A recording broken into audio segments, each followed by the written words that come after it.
All right, and welcome back to Off the Beaten Quest. There's plenty of D&D podcasts out there, but you chose this one, and you made the right choice. All right, we are going to jump right back into the thick of it. We are in session 67, entitled Piquing Interests. The group had a kind of wonderful jaunt around the town of Beville, and they kind of learned a few things along the way, and ended off with Eliana's magic being hindered for the moment. Lukiel bought an item for Jax, and Ira and Dawn ventured around the village as well, because I can't remember it at this moment in time, but we'll get there. So, without further ado, we are going to jump right into the session, starting with everybody reconvening at the library. So, you all make your way from different parts of the village of Beville and head off to meet at the library. The town, it's probably about midday now, as you guys have kind of gone through the morning of different things. But yeah, you all reconvene outside the library. And without further ado, how do you proceed? Hey guys, we investigated the murder. Yeah. Oh, yeah, that's right. That's what happened. Ira investigated the murder. Probably and the most important met part. the crow guy. Dawn did her best. Yeah, Dawn was useful. She's intimidating. Went to the cook. Dawn flirted with the cook. It's fine. Stop, you're going to make Dawn blush. She's already pink. She blushes purple. Yes, we investigated the murder.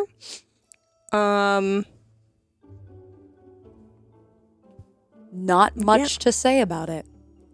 Oh, okay. Who was it? The navigator. Oh. No. You weren't there, Dawn. No, I thought she meant who was it? And I was like, I just said there wasn't much to say about it. We don't know who it was. They were really nice. Yeah, he was cool. I liked him. They showed me how to use the stars to navigate the ship. If I knew him better, I'd kill the person that killed him. Yeah. There was like no evidence. Nobody was awake.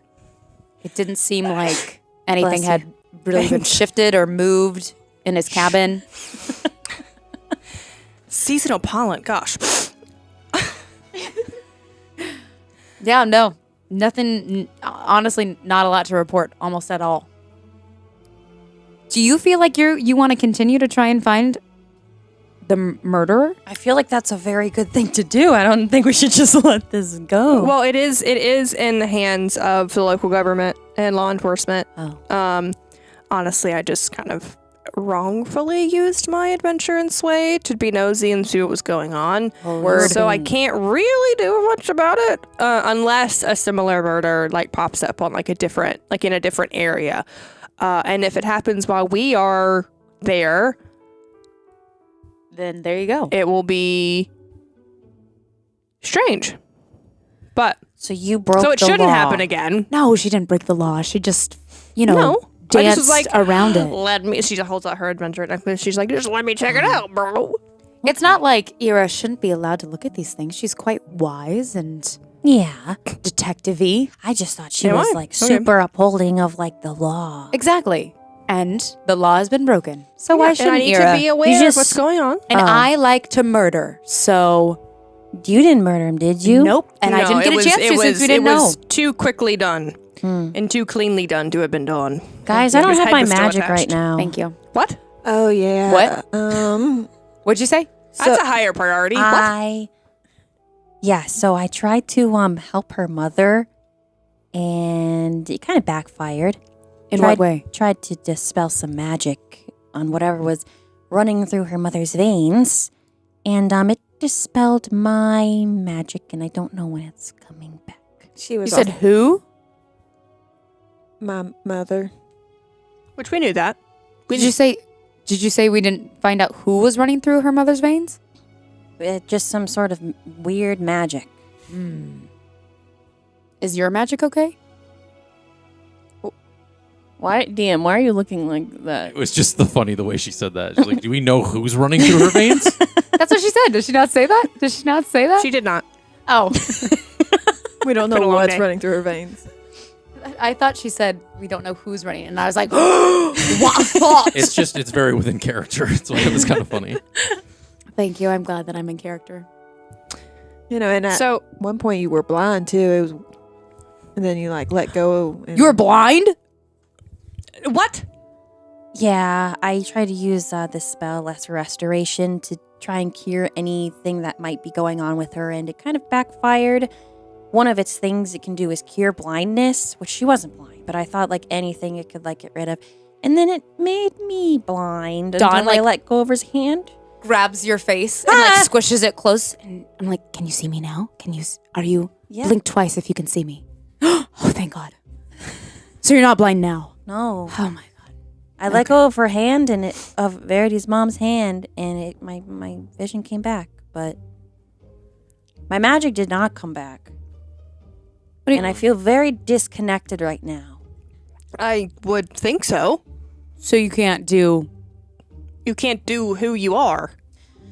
I'm gonna try and druidcraft a little flower. Okay. Yeah. Nothing happens. I'm just holding my hand out. Does You it like hear like a poof? breeze, like a. Lukiel chimes in. He goes, "Oh, that is serious." Lukiel met his god. There's nothing. what? You what? Oh, we don't have to talk We about were all gone that. for an we hour. don't have to talk about all that. You have a god? I guess. When did that happen? Why does everybody have gods? But I don't know. It's You have a dragon. honestly, it's a lot to unpack. So I mean, we don't have to get into all that right now. But unpack it. And Ira just like Unpack turns and it. like crosses her arms, just kind of like Getting settling prepared. in. No, just like settling in. Yeah. Do you have any blueberry muffins on hand? I feel like this is She, going to be like, long. pulls one Thank out. you. Well, I mean, Crab takes it. he Starts said munching whatever it. he saw was important enough that he couldn't even tell me in the moment. He needed to wait until we were with everyone to say it. We are with everyone now. Yeah. Starts eating blueberry muffin. now that everyone's looking at me, my nerves are kind of shot. Do you want us to not look at you? You can tell us and we can like look away. Ira It's like from turns still- her back. It's still not because I know Hunter that it's, closes her eyes. Blueberry muffin. Are you still trying to process it? yeah. I'm not really sure how long. I'm not really sure if I'm ever gonna fully process it. To be real, Well, we can always circle back yeah, to it's just it. it's very fresh. But you know, I feel like you guys are family enough to be vulnerable with Whoa. and to explain kind That's of a- what. Big word. Eliana looks back at you. Family. Yeah, Okay. yeah. How do you feel about that, Eliana? It's crazy. We've only known each other for so long, but you guys are Ho- nice. Hopefully a good crazy. That's what happens when you Yeah. murder people together. You stay together. Well, you know. Jax and I call that trauma bonding. Yes. That's another way to put it. So Quite- God, is it Nylea? That would be awkward. Would you like to roll for history to I have just me? I just did and I fucked it up. What should I re-roll it since you had just suggested to roll for history? Yeah, I'll allow it. He really wants to tell you. Y'all do like to pre-roll here. Stop spinning your dice. Just roll. Ugh, Is it worse? it's the same. It could be No, because you it's worse. spun Spun- it. spun You want it. to roll it normally? Yes. Sorry, guys. It's very canon for me, above table Noah, to spin my D20. I don't know if anyone else ever does that, but I do. And sometimes it works and sometimes it doesn't. But we're just going to roll it normal. We're gonna roll with it. Oh, that was a lot better when I just normally rolled it. It was Imagine that. That's All right, crazy. all right. For history. Say dirty 19. Okay. What? With a 19, Lukiel recants. Because sometimes they'll say like natural 19. Yeah, But- Lukiel will he recants the vision he had meeting with his god Morpheum, the god of dreams. He goes into talking about how he saw his lineage, the connecting kind of threads, the notion of the kind of like blue explosion, talking about the downfall of the Marian Empire. That's what kind of alluded to, and that there was a coming apocalypse that he needed to prevent. Yeah. Also featured a blue kind of explosion in the forward versus the backward. So, So basically, when I met with my god, Morpheus was her name. Theum. Morpheus. Sorry, not Morpheus. Morpheum. And yeah, I basically, to a certain degree, kind of saw like my life flash before my eyes, from past relatives and lineage, and from this sort of blue explosion type thing. And I didn't really know what to make of it, but it's also like I was also told that I have to prevent some sort of explosion of something again that's also sort of like a blue explosion. Well, after I kind of thought about it, I connected the dots, and obviously Marian hearts kind of glow blue and kind of have that effect. So I don't want to cut to too many conclusions or jump to the wrong one, but I have a pretty good feeling that it could be in relation to those, and I don't really know what it means to try and stop it, because it's not really, I don't know, they don't really tell you how to prepare for stuff like this, you don't really know, so you don't really know what the steps in preparation are, because if you don't know what it is, then how do you prepare for something you don't know what it is? Belief, faith. Yeah. It's hard though. Above table, did we establish when the Lich came to Eliana's village, he didn't have the Marian heart? He was looking for the Marian heart? We've never talked about that. We've never talked about that? Nope. Okay. Did we want to establish whether he had the heart or Spoilers, not? everyone. Bum, bum, bum, bum. I mean, It's in the recap, maybe. Mm-hmm. it is not. Oops. Shh. I was gonna say you got to get Everyone to that when you everyone got to close their Yeah, I was gonna ears. say, jeez. Roll for history. Okay. It's like, I'm just trying to Guess figure we're out gonna get whether... into it now, folks. I was Yeah. just trying to figure out whether Eliana had seen an actual active Marian heart before. Well, and amidst that, Besides the cavern with thousands of them. that, Lukeel's gonna say I don't really know if anyone You weren't has there for any that. clues as to what could help to gain better insight of what I saw. Like if anyone else has pointers to kind of. What's that history check? 17. 17. You remember him holding a broken mechanism that Okay, was so it was sort not of glowing active. blue. Okay. I was like, let me finish. Yeah. I actually don't even. It was active. Okay. I don't think Dawn knows what we're talking about.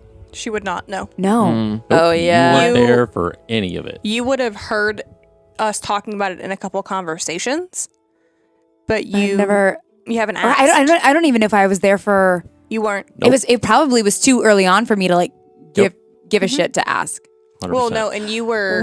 Dawn was already on the ship on the way to Bountifolia Yeah, when you guys were at. when we did all So that. I wouldn't have literally. And we Nope. never even caught up. I saw you guys and then just didn't care. And then I think I was kidnapped right after. Yep. Were you there for the burned man? Nope. No. Okay. Mm-mm. Okay. Jumping back in. Yeah, right? I mean, if you're talking about the blue stuff, when the Lich came to my village and messed everything up, hurt a lot of people, he did have this. It didn't look like the things on the wall. It didn't look fully powered. It looked kind of broken. And this is a question for the group. Did Eliana explain the connection with the Lich when you fought the Lich in Corson? Don't know if she did. Did she say that was the same Lich that I think you guys we were fighting? assumed. We assumed because of her emotional reaction to it. There was a really visceral But there was reaction never from ever a Elia. verbal, hey, this is... Yeah. So I would assume you are all very generally surprised by this new information. At least a little. Maybe not Ira. But yeah, if he did that much destruction to my village with a kind of semi-broken one compared to what we saw in that big dragon room, they are very powerful and can cause a lot of damage. Has Lukiel ever been like told or expressed that like what we had kind of seen was like considered to be like, you know, defined as a Ammarian heart? Like, was that like explicitly told, or would that just be like something like we saw it but we don't know what it's called? I don't... It's a good question. This is I a think- good game of trying to figure out what our memories our players have and what we don't. I'm trying to remember the session that Akira brought you guys into the facility. Akira, yes. Afterwards, Akira did bring the party up to speed On what all that was. what we saw, Okay. what it is, its Okay. power, Yeah. why it's relevant. Okay. Yes, Yeah. correct. And yeah, I think that's So there would sort of be like a mental like through line connection to be like, oh, that Of what was definitely Ammarian could be hearts like are. what that was. Like, Yeah. Okay. Yes. Woo! We are back. Glad we all got Okay. here. So about that library. Oh. Not yet, because Dawn's going to speak up. Layman's terms. Yes. What the hell are y'all talking about? So there's a piece of technology from my family's original homeland, continent of Mar, called Marian Hearts. A long time ago, before me, when my parents were young, the Emperor Yes. was a bit a few screws loose. Eventually. Yeah. And essentially, when activated, they can act as a power source. They can also activate like a bomb and cause a lot of destruction, which is why the continent of Mar has no like anything there anymore. It's just like dirt and wind. They're a mechanism that siphons magic. And that's Jax, because he remembers what Akira said. And Jax was there when she Yeah. was reading the book, right? Yeah, he was there. Essentially, and so, so this is when he will chime in and also say that I was present for when Ira's dad told her about their history. And essentially, the Emperor had a lot of these mechanisms and was trying to siphon an entire ley line's worth of magic, if not from however connection to the weave. And through doing so, caused an entire, like, magical implosion vacuum that Backfired. Yeah. siphoned all of magic from Mar and affected magic in the realm for quite a while. Suppose that's what you get for messing with the natural order of magic. A very powerful source. Yeah. And so my parents led a group of people out of Mar to what is now Port of Mar. Because her grandmother helped start the rebellion of the Empire of Mar. Whoa. And Nice. Yeah. she also helped establish the Adventurants Wait, what? with the first Adventurant. And And or Ira well, like helped puts her him hand escape. under her chin and smiles with her eyes closed. That is so sick. Talk about a legacy hire. I was about to say. Wow, I'm just dear. Nepo baby. Wow. Damn. A worthy Nepo baby, but a Nepo baby nonetheless. Yeah. I forgot what Nepo baby meant. So Nepotism. It's somebody who gets famous because their parents were famous. Or like Yeah. Gets into wealthy positions because of it, power yeah. because, of Because their parents. yeah. So like because relatives. Ira's grandmother had founded the Adventurants. Oh, She gotcha. was, Nepo baby. No, she helped the first Adventurant found the Adventurants by helping him escape the explosion. Yeah. Oh, yeah. Yeah. So these hearts are still like Oh, and yeah. about? So there's this place called the Centurion Spire, where there are a few of these, and they're just huge towers just lined with them. And we might have broken into one of them, and there might be We definitely broke into them. mechanized dragon. And there definitely is. That's protecting them. Yes. We might have activated it, We- and then I Lyra's almost blood is might have weird. passed out, and it was like a whole thing. Yep. Lyra has special blood. Let me just get this. Pin in that. Uh-huh. Couple things before whatever that is. What time is the library closed? Do we have time? Yes. Say we're unpacking a lot. Sorry that my dream was so... No, this is No, important. it's important. This is Trust super me. the important. genesis of all Well, yeah, of I'm this. This not- is important. I'm not asking these things for multiple reasons. So you went into two of the towers, One tower. where there's only one of them. And we fought some treants, I think. This was at your home? They All were right, guarding roll a the history way. check. Uh, I'm gonna They make were- this real concise. They were guarding the way. I'm going to use Tactical Mind. So I'm going to expel a use of Second Wind to add a D10 to that roll. Hot. All right. So that's an 18 plus 7. Okay. You all listen as Ira recants this. So we don't need to recycle. Ask questions and stuff. There was a couple by the name of Zaina and Akira that lived in Port of Mar, where Ira was from, and This is where I got my tattoo from. snuck them into a large facility that is on the continent known as the Centurion Spire. There's a large kind of tall cylindrical building, and they snuck in through a pipe system that was almost like a water runoff out of the building.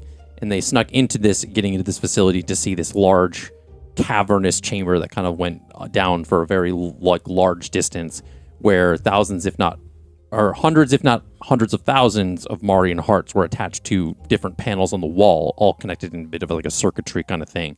They were all illuminated blue and like whirling as if they were actively either siphoning magic or were filled with magic. It was never very fully determined. And there was a large warforged dragon that was kind of sitting on a pedestal in the very center of this. That was it took up a very large chunk of the room that like made each of the players look like ants compared to it in retrospect. And upon testing a sample of Ira's blood by putting it close to one of the hearts, made Ira pass out, as well as the blood reacted crazily next to this Marian heart.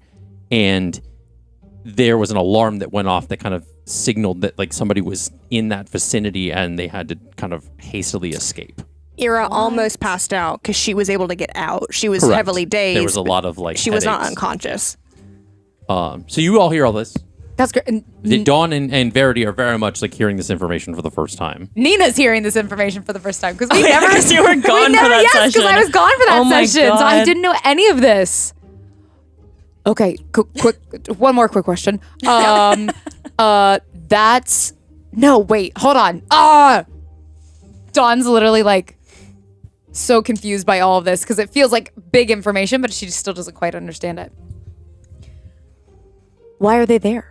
That's my only question. We don't know yet. We had to, then we got back and I gave my dad an attitude because I was tired and he just felt the need that was the absolute time to give me the full rundown of my whole family and continent's history. That's where I fell asleep and Jax listened, hence why he knew that information and it was fuzzy for me. And then in the middle of the night, Ronan, remember Ronan? Yeah, that one dude. Yeah, the grung from Bountifolia.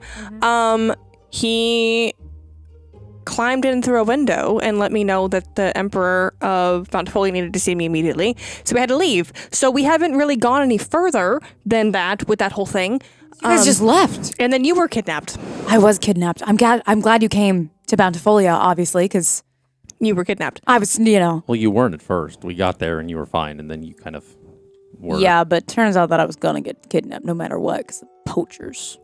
But Murdered. Yeah, we were kind So you still don't know? We were asking, like, what are we supposed to do about this? Like, this seems like a big threat, a big thing. And we were like, Big well, information. we And have I somewhere think- else to be. Did you tell your dad that you saw it? we did, and I don't know that it necessarily hit home, or he already knew and just didn't tell me he already knew, which So it wouldn't didn't be the phase first time him. he did that. You can all catch a lot of this information on the prologue episode of Off the Beaten Quest. Now back to our regularly scheduled program.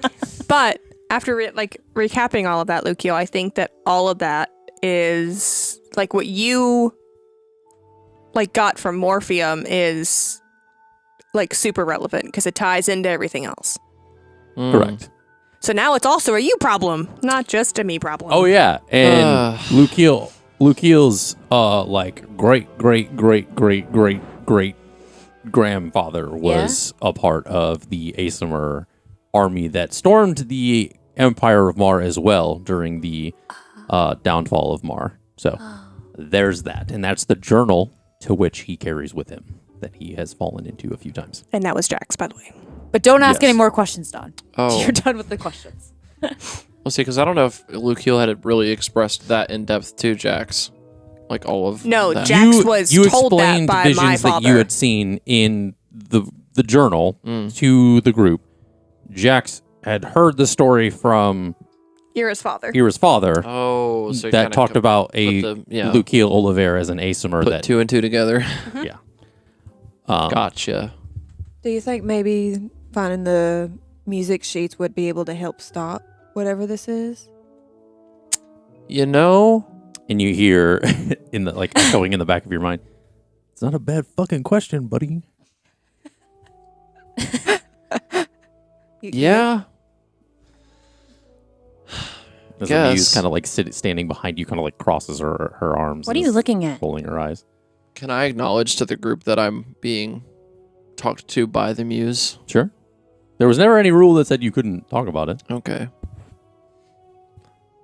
Sorry, I don't know if I really explained to you guys the whole muse thing. The person that's the- like kind of like following me. The lady with that me. showed up in your room.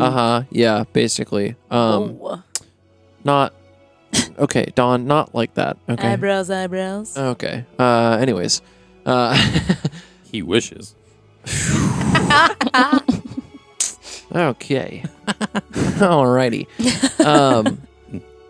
Listen, the muse is sassy, all right? You know. Alrighty then. Okay. But she basically said that she was affirming the question that Verity just asked. I never really thought to connect the dots like that in that way. But now, seeing as though I've seen what I have seen and I have been, made aware through this god, yeah, maybe.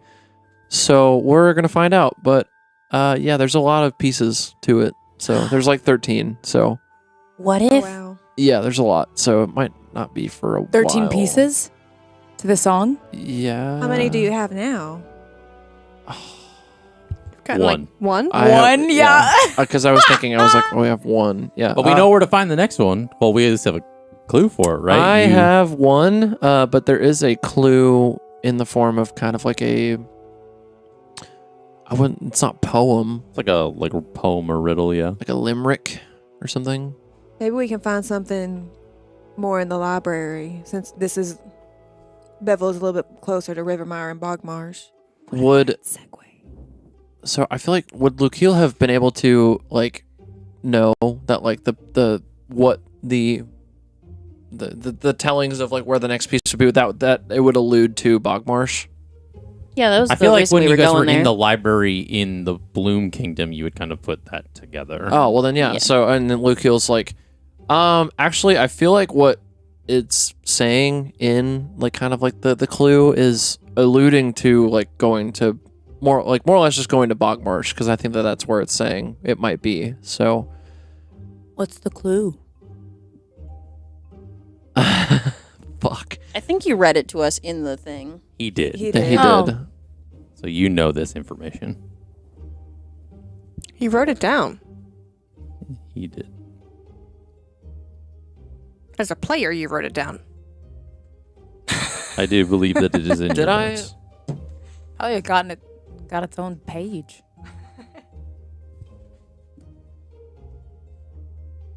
You know what? That might be true. That might be right. Yeah. Read us the clue once more.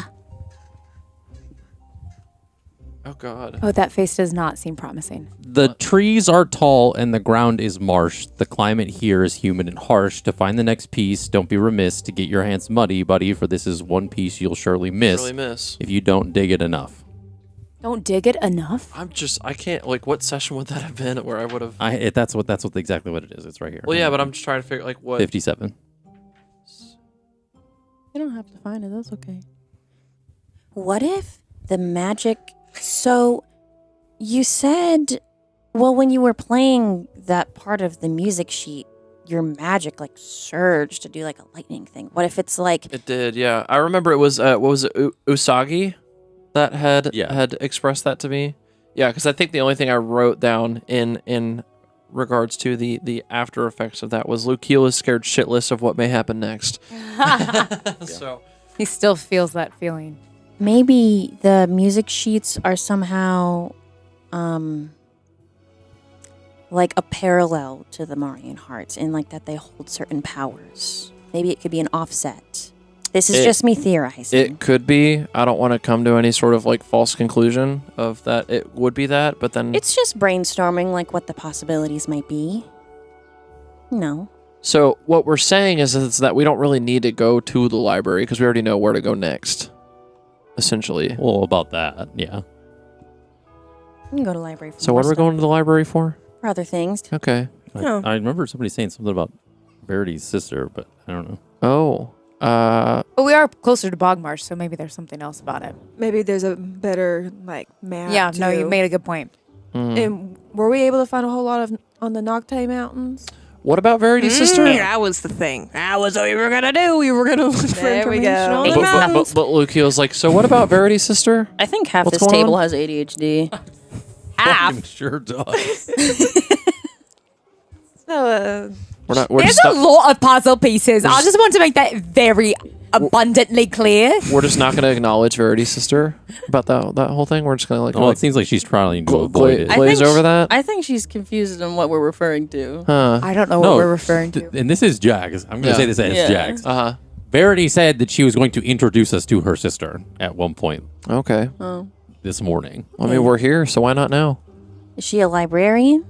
she's the assistant Oh, okay. Well, then is to she the head librarian. she working today? She in? Let's Yes. Okay. Well, then go. time's a waste, and let's go. Yep, I'm gonna let you guys go in first, and I'll follow behind.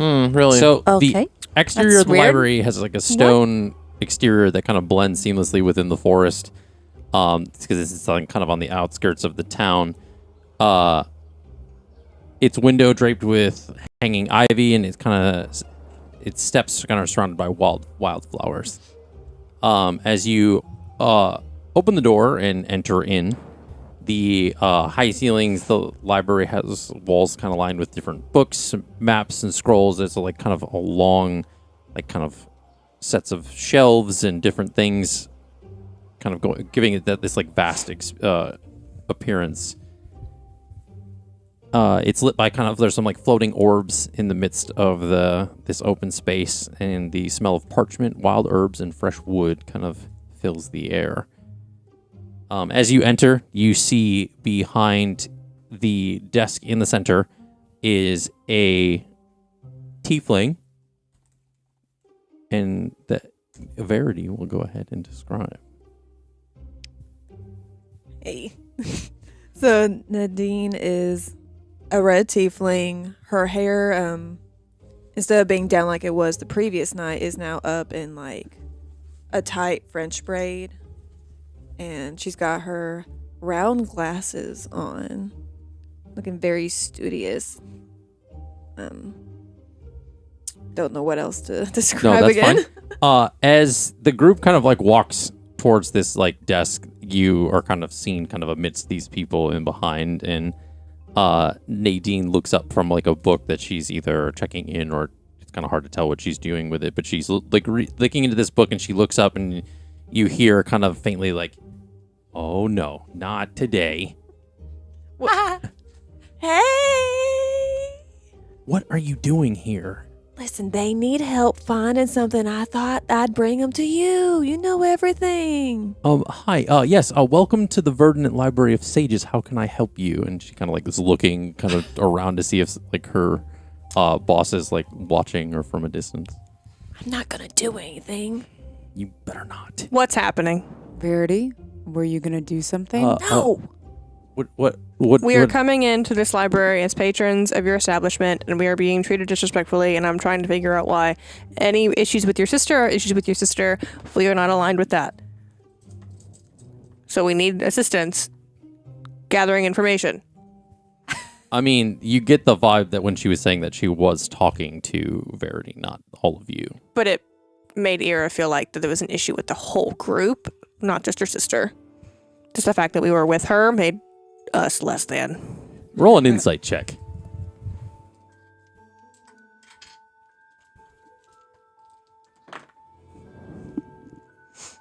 $18 plus 4. Yeah, you get the vibe that she had no like concern about any of you whatsoever.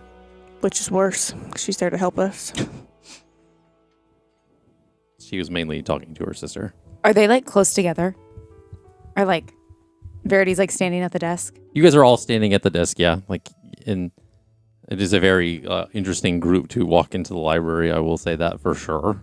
Dawn like hinges at the hips, like forward like a table, and gets like in between both of their faces, and it's just like, are we good here? Like looking in between the two of them. Yeah. Do you need to roll for intimidation? No, Oh, okay. it's just a question. Oh, okay. Seemed kind of threatening. The hinging at the hips is for comedic purposes. Because she's so tall. Yeah, because you're like leaning down. We're fine. It just,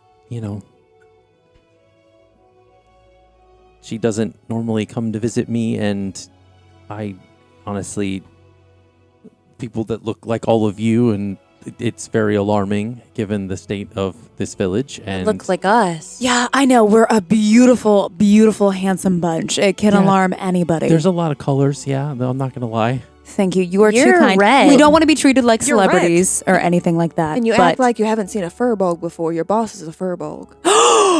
That's not that color.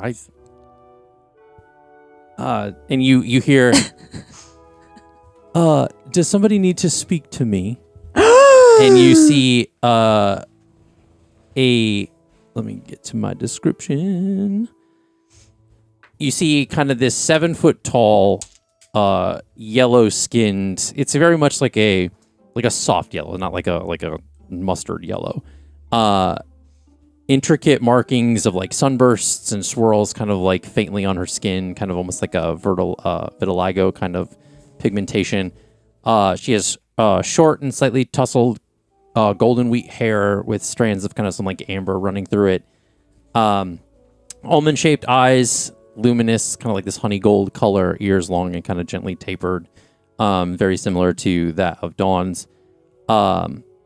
There's kind of some small handmade charms kind of like hanging on these ears. They're like polished sunstones, intricately carved like wooden beads. She's wearing these like simple flowing robes, kind of hues of pale yellow, sunflower gold, some light amber. The kind of like flow, like kind of waft as she walks towards the desk in the library. She has a pendant around her neck that's it's like a shaped of like an open book. It kind of has like this warm amber stone kind of set inside of it. You see her walk forward, and she notices and kind of looks at all of you. And very much notices you, like Dawn, kind of very like kind of right up front, and says, "Well, I've never seen somebody of your color like us before." Thank you. Sure. My name's Dawn. What's yours? Solara. Dawn is pretty excited. There's in the air, kind of as she gets closer to all of you, there's like kind of soft scent of wildflowers and mainly sunflower scent kind of in the air. This is reminding Eliana of her mom. Like sunflower smells. And it It was honestly rumored that your kind even existed. So it's kind of astounding to see one before my eyes, to be quite honest. She turns to looks at the group. My kind? My kind? My kind? Yes. It's very interesting considering that most of your people are rumored to come from the Nocte Mountains, but to see one here in Beville is quite astonishing. I'm sorry, what was her race? Furball. Furball. She's a furball. Yep. Which is what I am. Yeah. We've recently heard that it is rumored that they come from the Noctane Mountains. And I say they because I didn't even know that I was possibly from there until recently. Then where are you from? Well, I'm from the Feywild. At least that's what I thought. Even more interesting. Yeah. To see you here before me. It's interesting. Where are you from? I am from here. Oh. No. Are there a lot of you from here? Oh, not really. My parents unfortunately passed away when I was young, but My condolences. I've lived here quite some time with my aunt. So there's not a lot of I guess you could say yellow furbolgs, but sometimes it happens, yeah. You Wow. look like sunshine. Thank you. You do look like sunshine. We typically get that a lot, but Very comforting. Do you mind if I ask you more questions? Sure. I mean, this is a library. If not, what purpose would it serve if to not give information to people? Ira cuts a look at Verity's sister. Damn. When you see Nadine just kind of put a strand of hair over her ear and kind of go back to what she was doing at the desk.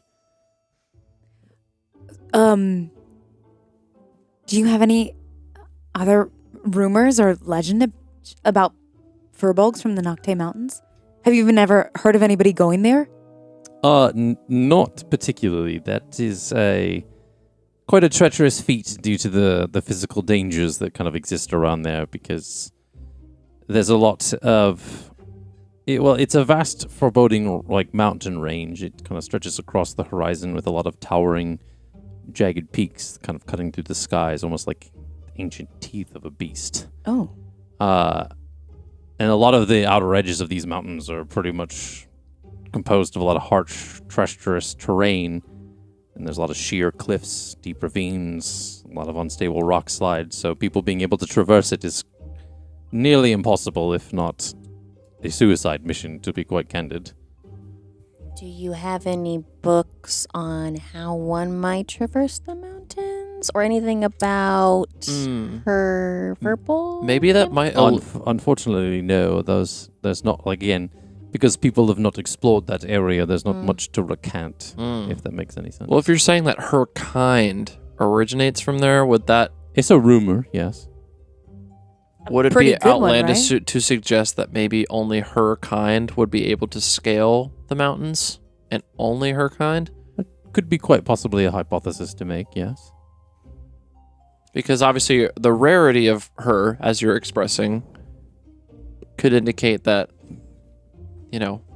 more general people like us, not her, couldn't, because we're not of her quote-unquote kind. But it's quite easy to theorize, too, that if there is not many like her seen anywhere else in the realm, they may not even be able to traverse out. Right, exactly. I mean, the landscape there is quite barren, and there's a lot of frozen soil, and as different temperatures kind of cause a lot of different things to shift, and so there's not there's not a lot of in or out traffic, to be quite candid. But Lucio in this moment's almost anxious for Dawn, because he's starting to theorize that maybe she's going to be the only one that can actually make the trek through to the mountains, and he's like, oh boy, Dawn did have that thought.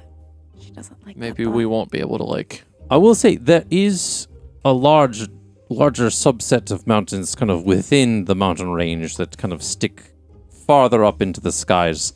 Okay. They are this jagged kind of large peaks that are this black kind of mountain. They call it the crown of Nocte.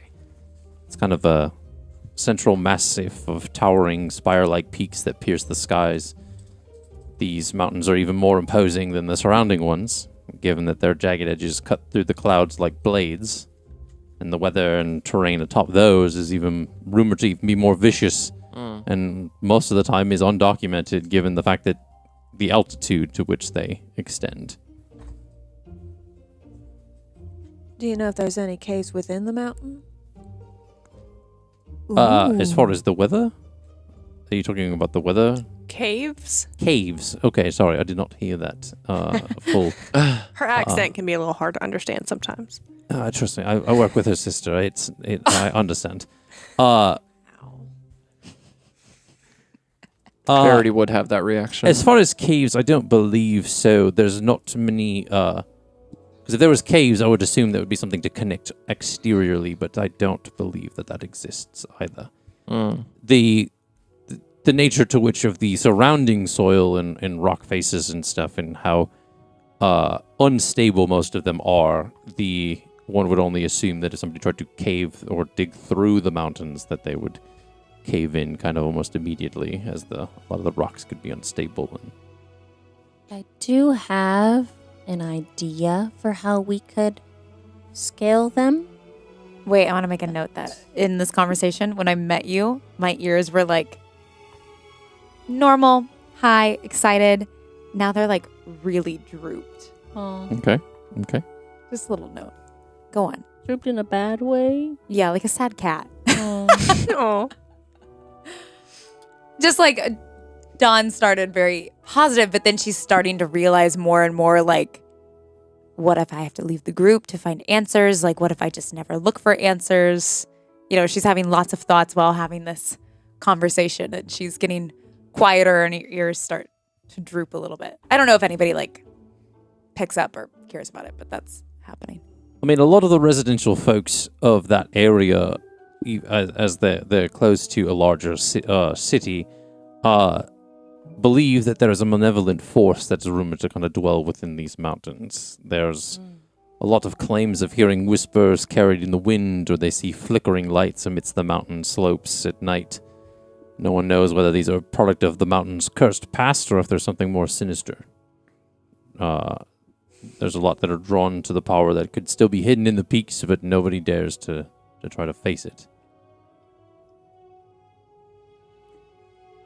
Great.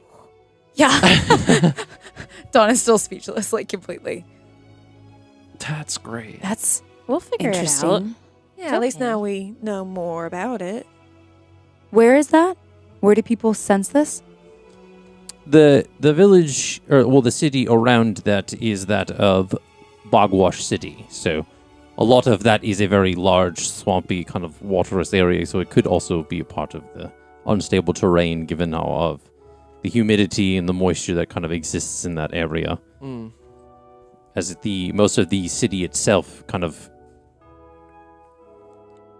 is very much kind of on a large body of water. And to give you guys a bit of context, essentially, as she's describing this kind of the way it looks, it's very similar to that of like Venice in Italy, how the kind of city on the water, but it's kind of almost like a swampy version of that. Ira looks at Dawn. So, maybe, I'm just drawing an assumption here.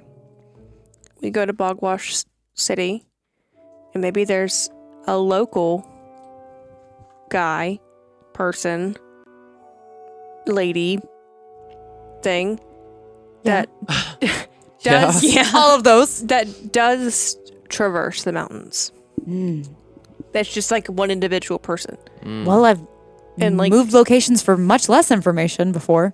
I mean, it's highly unlikely. We don't know. We could still ask the question. We're going to go there regardless. So. Our library does get a lot of books from different continents and things like that, and I feel like I would have heard if somebody had experienced that area, but they could also be... Do you know much about Bountifolia?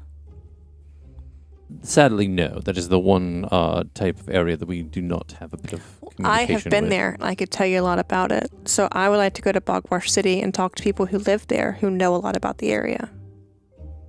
That's Fair fine. enough. Perchance, would you know of the geographical, correlation between bog marsh and bog wash? Because we're actually kind of looking to go to maybe both of those places. Bogmarsh is the continent to which Bogmarsh City resides in. Or, excuse me, Bogwash City resides on Bogmarsh. Oh, so we're actually going to like one place, Yes. essentially. I guess so. Well, Where's the ship taking Would us? you- Is that close enough? Rivermar. Yeah, but that's just the continent. How far do we think the city is from where we're gonna? I think it's about a day. Are we It gonna was go a to day longer trip to go. Rivermire? I would like. Do you have a map? Can somebody the person who drew the map of Me. Oh, yeah. Bogmarsh roll the history check for me, please? Let's just clear this up all in one shot. We're good to guidance. Bardic Inspiration? God fucking damn it. Do you not have the map My- on you? You it's- can just get the map out, yeah? I could get the map out. Well, this isn't really gonna help me much. No, probably not. But what is that? Yeah, that's a 4. Total. Yeah. I rolled a 3 and a 1. Luke, you can also roll since he was the one that read the I book that was the don't map have a was in. plus. Rolling just a straight A 20. history check. Okay. Oh, that's a nat 1, baby. Yummy. What? Did we all just we're like, no, did we even look at a map? Yikes. Do you know if there's a cartographer nearby? I know this is a library. There is not a good cartographer in No. Beville. I apologize. Ugh. You don't Uh, happen to have any maps of. Can we look at your map? The one she. pull out you my can map. Pull it out. Okay. Rivermire is on the southernmost tip of the continent of Bogmarsh, and Bogwash City is sort of central to the continent of Okay. Bogmarsh. So Bogmarsh is one continent. Yes. Rivermire, Swamp Tree, and Bogwash City all reside So we just gotta go there. in Bogmarsh. We just Yep. gotta go Yeah. there. Yep. Yep. Cool. to tie that in a little Let's knot. But I knew let's that all was there. out. We knew that was out there. But how far is? We're going to Rivermire. How about we figure it out when we get there? I want To to know be- now. We have a DM to player, it kind map. of sounded like you thought Rivermire was a separate place. No. Okay. It's It's on Well, on Bogmarsh. Yeah. Yeah. Yeah. Forgot about the third city. Okay. How far? That was the one that Luke Eel knew. How far do we think Rivermire is from Bogmarsh? I mean, We don't Bogwash. know. You know? Verity. So it was going to take about one less day to get from Rivermire or to Beville. So my guess it's probably a day's journey over to Rivermire. Mm. And that's where the ship was going. Yes. The captain said that to you. Yep. Hope Cool. that ship leaves on time. Well, there was a murder scene on the ship, so I doubt it. What? Yeah. That's where the Yeah, we murder know was. this. Yeah, we knew Yeah. that. That's where Because Ira and Ira Dawn went to yeah. go. There you Okay. go. Yeah, there certainly was. We wasn't are there? really going through it tonight, And guys. Dawn learned from the cook Ah, that they were not going to be delayed by the murder. Yes. cool. God. So we're still going to be leaving Ooh. Yeah. tomorrow night then, right? Yep. Okay. Okay. That sounds about right. Cool. Correct. I thought it was tomorrow morning. DM is giving Boromir vibes from Fellowship. We're struggling tonight. There's no one that read any notes before we started getting into a lot of these conversations. So we're making through it. I would like to note that my notes from last week just have the names of the guys on the ship. That is all I could get through. I guess. All right. While we're at so, the fucking library, what do you guys want to research, guys? Oh, yeah, what do we want to look up? What do we want to research? I think we got a lot of information already. I'm good. Done solid. Lukeel's also gonna let everyone know and be like, okay, we actually went to the blacksmith earlier too, so we have to go back to him at some point because he's like making something cool. Oh yeah, so. Luke Hill like is trying to buy me like some rings or something. I That mean, is You trying to marry my boyfriend? sweet. it's not like So that. kind. Okay. So I didn't realize I we had know, it's another not- you're not his bromance type. happening. It's more of a What did you say? I don't even hear what you it's said. okay. All right. Allie's losing it over Alrighty. here. Flustered Lukiel is Ira's favorite Lukiel. Sorry, Jax's rudimentary knowledge of what you had build was pretty much the same as the dwarven person that was running the forge had to figure it out, which is why he kind of assumed it, or just called it that. For context. So yeah. But I have a short bow, which is pretty cool. So Nice. yeah, That's cool. been thinking of taking up some bow type things. So Oh yeah. Maybe you can teach him. I feel like Ira's like, I don't know if I have the fucking capacity. No, to that's not what she's thinking. No. I would. That's not at all I what would Ira's think thinking. that's a bit of a trauma response from Yeah. Ira. Yeah, Ira's like just looks at Jax and it's like, Can I roll for insight? I'd love to. You can. Okay. And for the record, Ira, amidst all six of these it's a nat people, one. is the only person that knows Oh. exactly why this is happening. None, even Jax does not know because he was not there for that. No, Cindy knows he what's wasn't. happening. He just Cindy volunteered does. her. Cindy's not here. there. What did you roll for your insight? My insight was a fucking nat one. Okay, so you Nice. don't I know at all shit. the context. I don't know nothing. I don't know anything.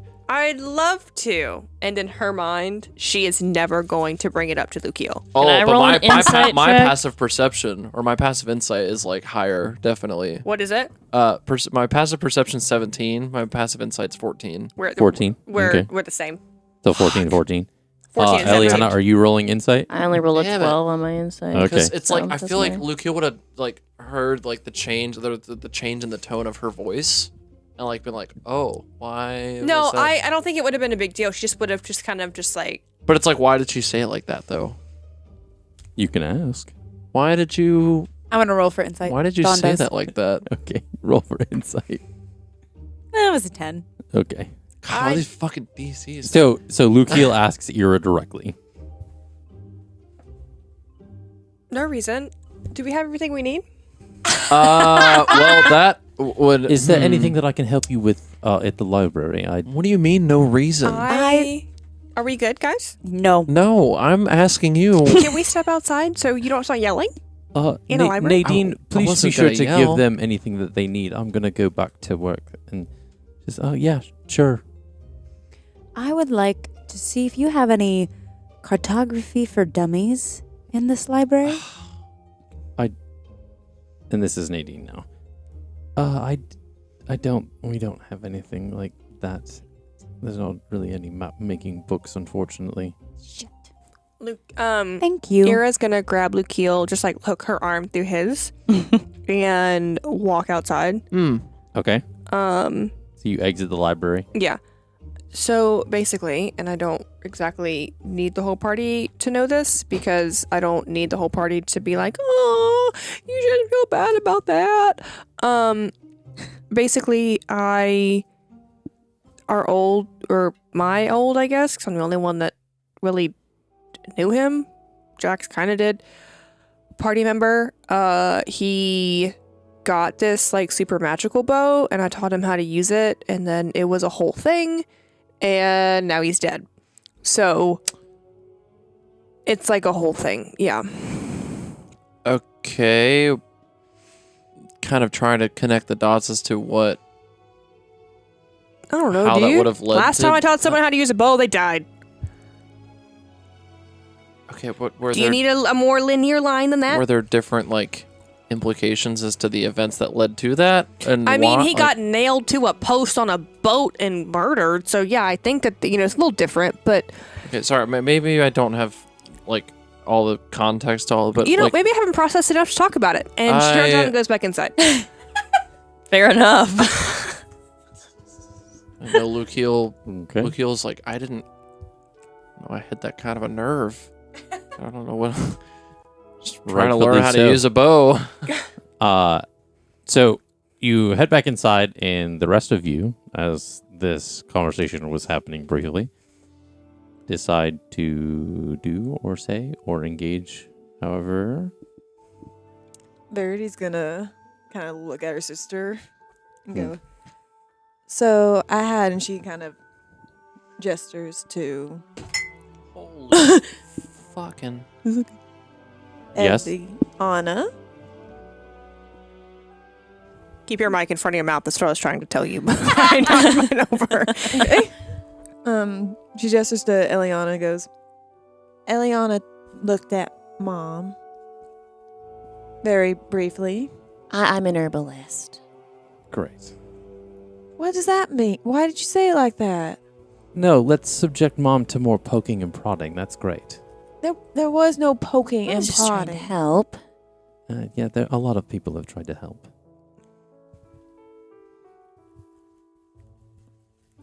Verity makes the I'm so close to just wanting to come across this table to you.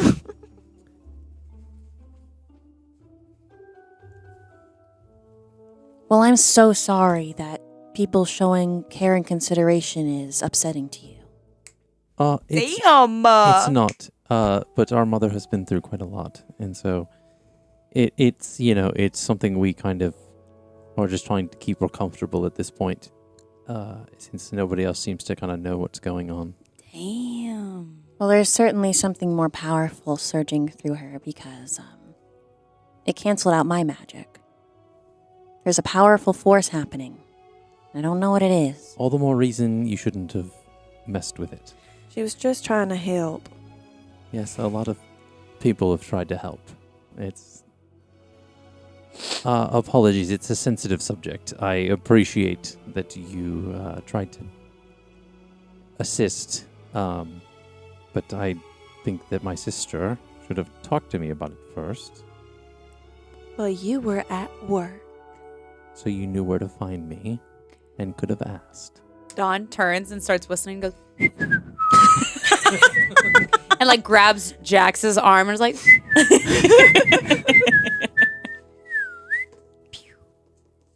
Well, fine, if you want to make her comfortable. Try lavender and chamomile tea. Apparently it's good and mother. And she stops herself from cussing all the way. I'll be sure to do that. Yeah. And Verity's gonna take a glance. Is she wearing the bracelet she gave her the previous night? She is. And she's gonna just thank you. Is there anything else that I can get for any of you? I feel like Lukeel's still outside trying to process why that fucking conversation went the way that it did. So it's like, what? he's out there. He's like, carry the one. That's one." fair. Cartoonishly, he's scratching his head. Why did What did I do? what was that? I'm just trying to learn how to use a fucking bow. Man. Welcome to trauma. Does weird things to the brain. Do you happen to have any books on,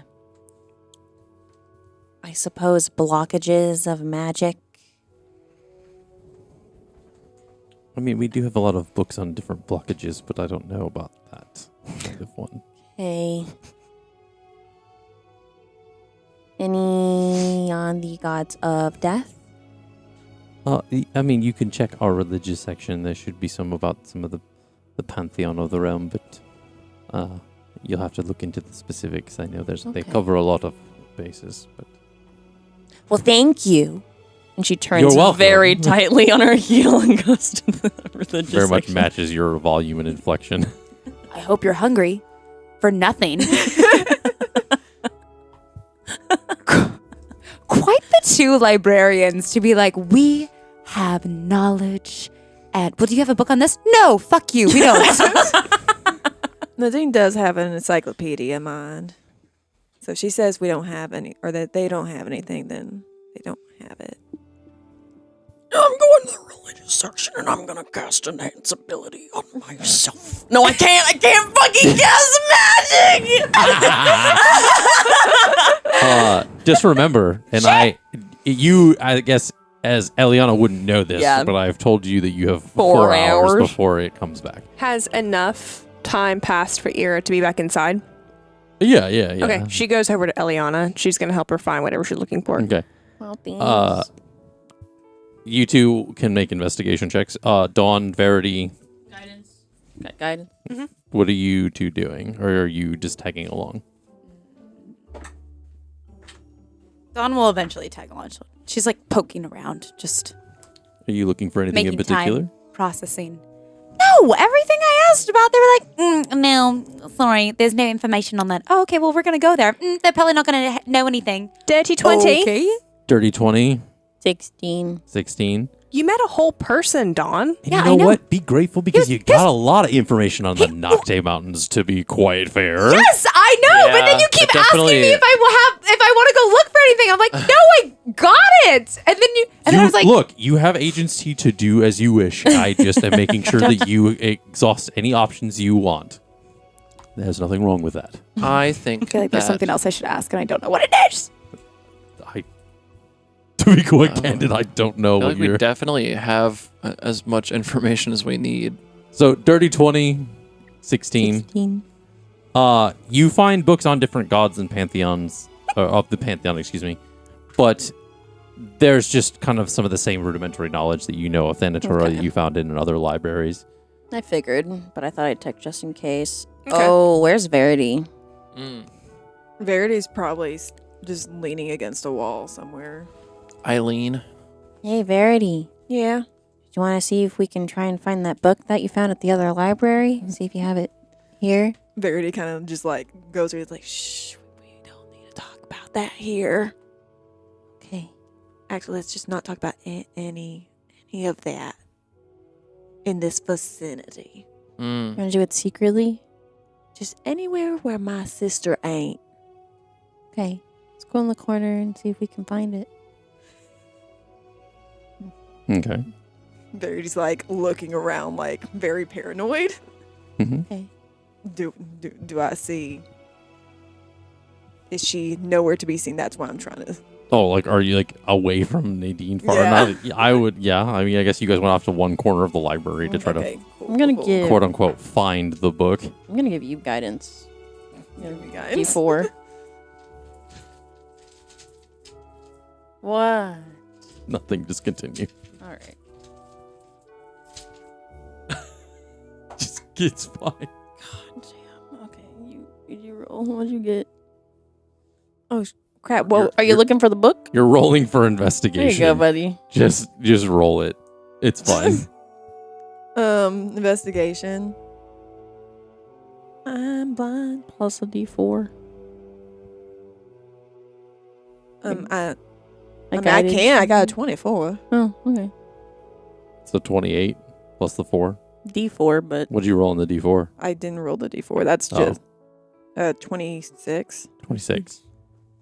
I mean, it's I would say so, and then it's very easily found because she just pulls it out of her bag. yeah.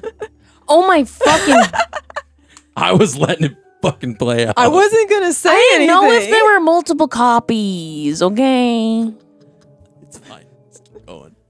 Oh, I thought you were down to look for it. We can wreck on that. I mean, Verity's, No, I Verity's think gonna. it's hilarious. You're just like, oh, it's right here.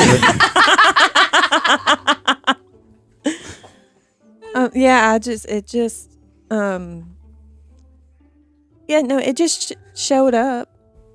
Do you want me to look at it and pretend that I'm looking at it instead of you looking at it? So you show her the book? Are you trying to open? Are you going to open it? You open the book? No, because it has someone's name in it, and she doesn't want anyone to see the name. Does it? Do you open the book? Open the book. Verity wouldn't. Okay, that's fair. I'm just asking. Players now peaked, but no. Eliana tries to take it because she thinks you'll just Verity's just it's Nope. like a. Make a sleight Oh. of hand check Oh, wait. there. Oh. No, she's not her Oh, to okay. hide You're it. not gonna She's try to like, take it. Okay. You're good. Yeah, no, it's like I do not want us it's to. like Weren't you trying to find it earlier? Weren't you trying to find this book so you could show I us? was, but then I found it and it's chill, it's fine, and Verity's gonna try and put it back in her bag. So, what is your passive perception, Eliana? 18. You are looking down at the book that you both are now holding at this similar point in time. You are seeing a book with no title on it. It is a blank cover and nothing on the spine, nothing at all. However, you see the title, all that stuff that you saw before. Okay. How did you find this? There's no label on it.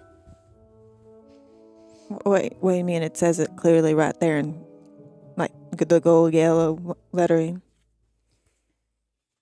Ooh, okay. There's some magic funk going on here. Lukio burst through the doors of the library, coming back, and he's like, "Hey guys, what'd I miss?" Just totally not like caring about the demeanor of like being quiet in a library.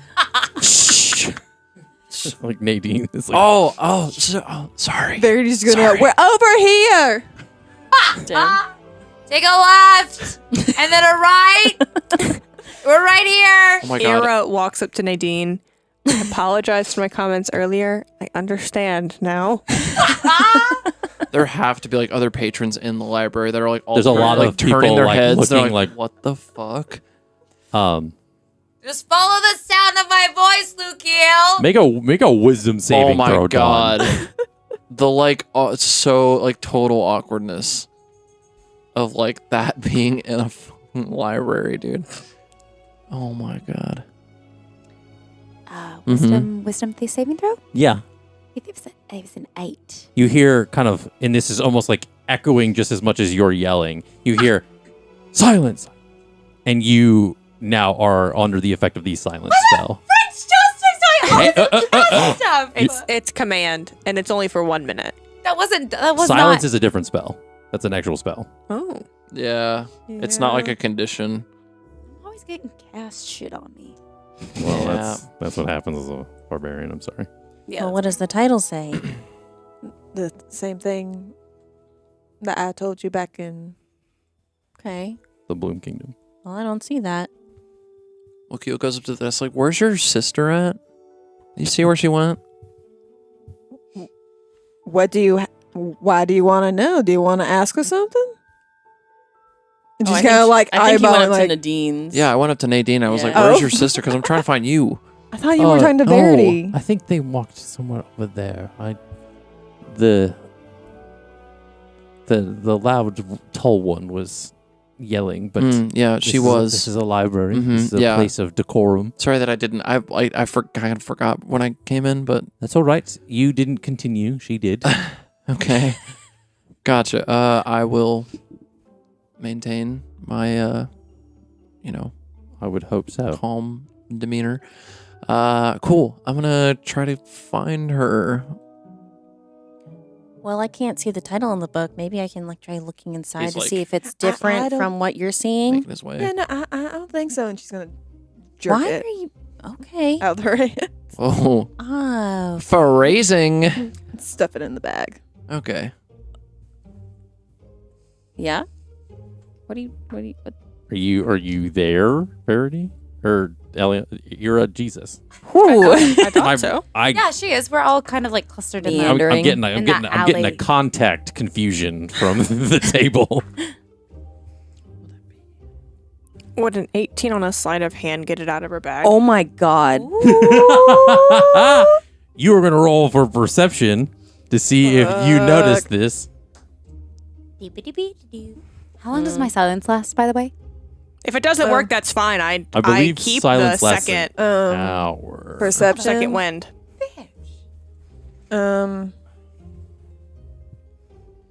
26. Then I keep my Wow, wow, second slot of Oh, second it's wind. 10 minutes. Oh, thank God. So she catches you. Hey. So, Hey. bitchy about books. Like, what's in there that's gonna hurt Eliana? Yeah, you wanted to find the book and now you're being very cagey about it. Also, side note, you are deaf also. Oh, fuck! Because silence works to silence you and you cannot hear anything. You know I was going to make some bodily comments on things. I was Sure was. just about to do that. Dawn's in the corner. She's just caressing the spine of a book until somebody comes to get her. Because Eliana's going through some really traumatic stuff. You have a key in there that could potentially help her. For some reason, you're choosing again to be exceedingly selfish and not share the information that you have with someone that needs it. Selfish. I'm not being. This is Then for. what are you being? Facetious is not the word I'm thinking of. Would I have found them by this time? Probably. Yeah, you are there. You are there currently. With I don't picture this to be a massive library. No, it's big, but not that big.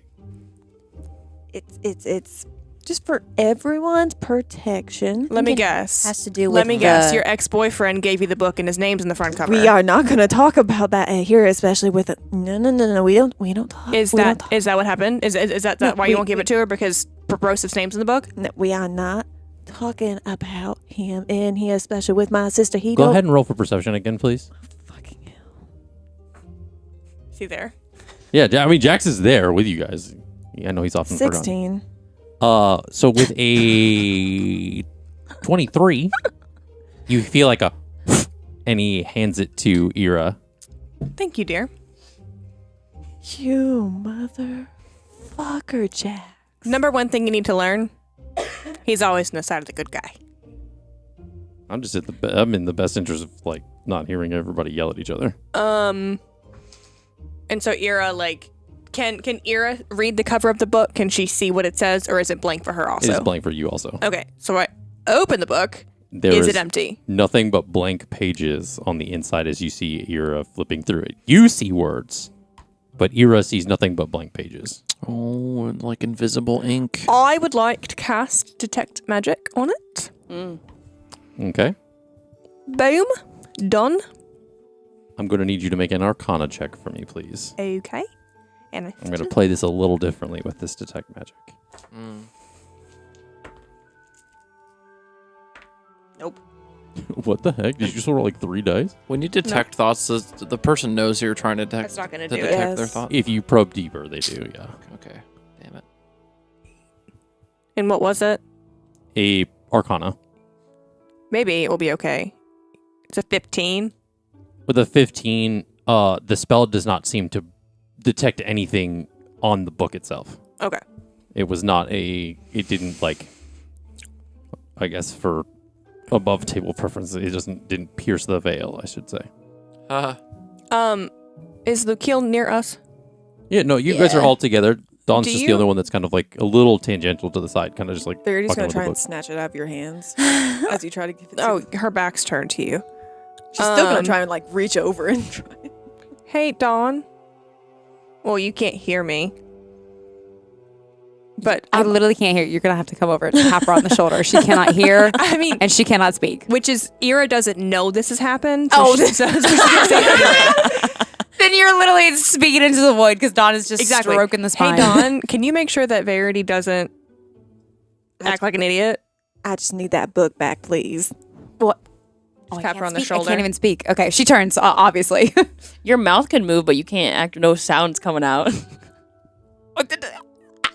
I can't like describe that since this is a podcast. So, point at you. Point at Shakes her Verity. head. Shakes her head. Looking confused, but loves it. Points at her again. And then points like a far off place.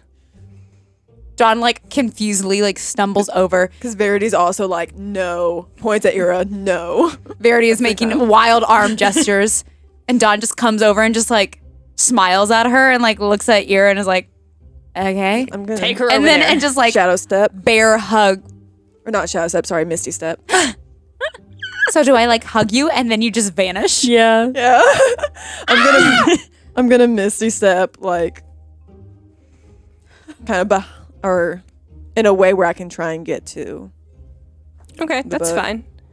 I'm gonna misty step to the opposite side of the library. Like I'm gonna misty step to the inside of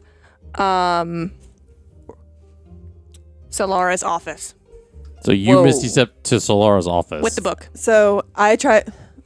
Verity, Where'd Verity you misty misty step stepped. to? I tried missed- to get Dawn to get Verity to stay back.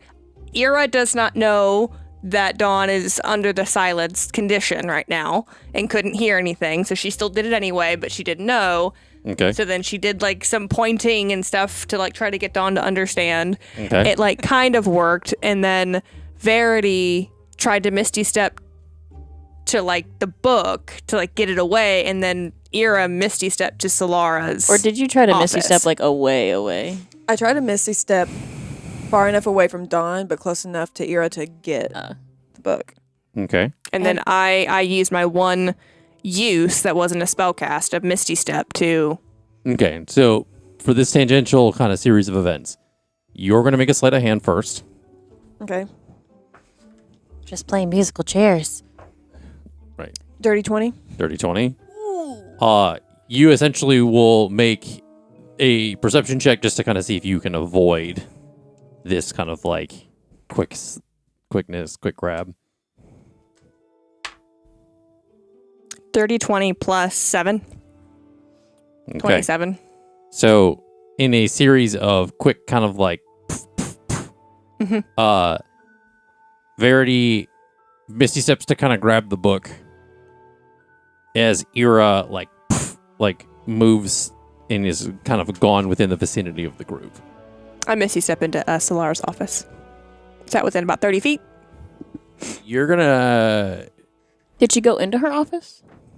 So, the Misty Step spell itself, you need to have seen the place before. Okay, then I Misty Step to the right side of her office and then knock on her door. Knock, knock, knock, knock. Okay.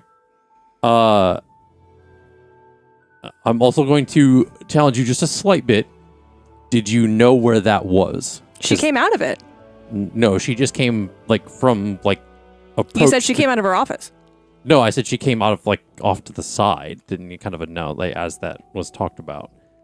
You did not see where she came from. She came from somewhere within the library as she kind of approached the whole. Is Ira within 5 feet of me? Not When we're all anymore. together? I guess I started within 5 feet of you. I did not end within 5 I was feet of gonna you. suggest if you... I will say you can Misty Step to the front desk where Nadine is to ask where Solara is if you would like Yeah. to kind of make that. Yeah. Okay. Because if you expressed any of this to Luke Heel, you could have suggested Dimension Door. It happened so fast. Yeah, it was a quick Yeah, it happened so fast. Because I can teleport... Oh, is it not me and one? It is you and somebody else. It just it's like this. It was cold within kind a of thing. couple seconds. Yeah, this is a Damn. very Yeah, quick. this is all within a single second, I would Yeah, think. damn. So, yeah. So as you appear in front of Nadine, she's like, "Oh, jeez, yes, Where can I find Solara? she's off working in her office. It's off to the side and down the hallway on your left. You'll see the door." Lovely. I Misty Step to the farthest point of the direction that she Could pointed. visibly see from there. Yeah. Okay. And then, so let me take that. And then I hustle the rest of the way. Okay. And did I clearly see it? Yeah, you find the door to her office. Okay. Then I knock. Okay. Yes. Come in. I walk in. Okay. Hello. Sorry to bother you. Verity's a weird one. It's a book, and I don't know why she's freaking out about it. Can you tell me why I can't see what is on or in this book, please? This is just an empty book. Is this like a journal? No, it's apparently it's a book on some kind of shadow gods or something. I don't know completely, but my friend needs to know what's in it, and Verity's being a weird ass loose cannon again, and I need to know why. I mean, I, as a Furbolg, have a kind of this magical sense, and I do not sense any magic coming off of this book. Then how can she see what it says? I do not know, to be quite candid. Could be something of her infernal lineage, but that's mere speculation.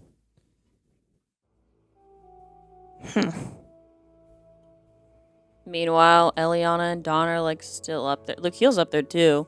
Well, yeah, And- you're on the same level, but you're off to one side Yeah. of the library. Yeah. Eliana's like, Verity's freaking the I- fuck out. Don't know what's happening, but I kind of get why Ira was a little suspicious of Verity earlier now. See?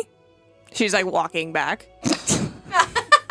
where's Verity throughout all of this? She Misty stepped and Well, No, she stepped literally 2 feet to the side to try to get behind Ira and sleight of hand check it, or just pickpocket it. So, are you walking back with the book in your hand? Mm-hmm. Okay. Actually, I have taken it and I have dropped it into Awyer's box. Whoa. Okay. Verity's face is total shock.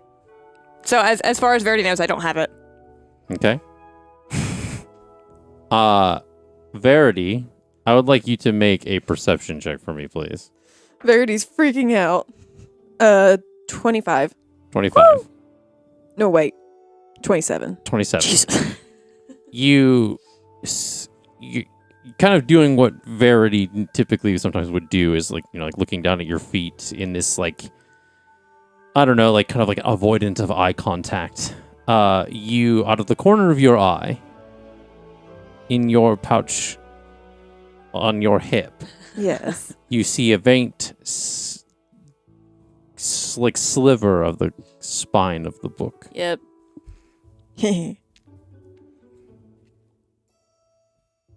She says that silently. I was like, not the Yeah, yeah.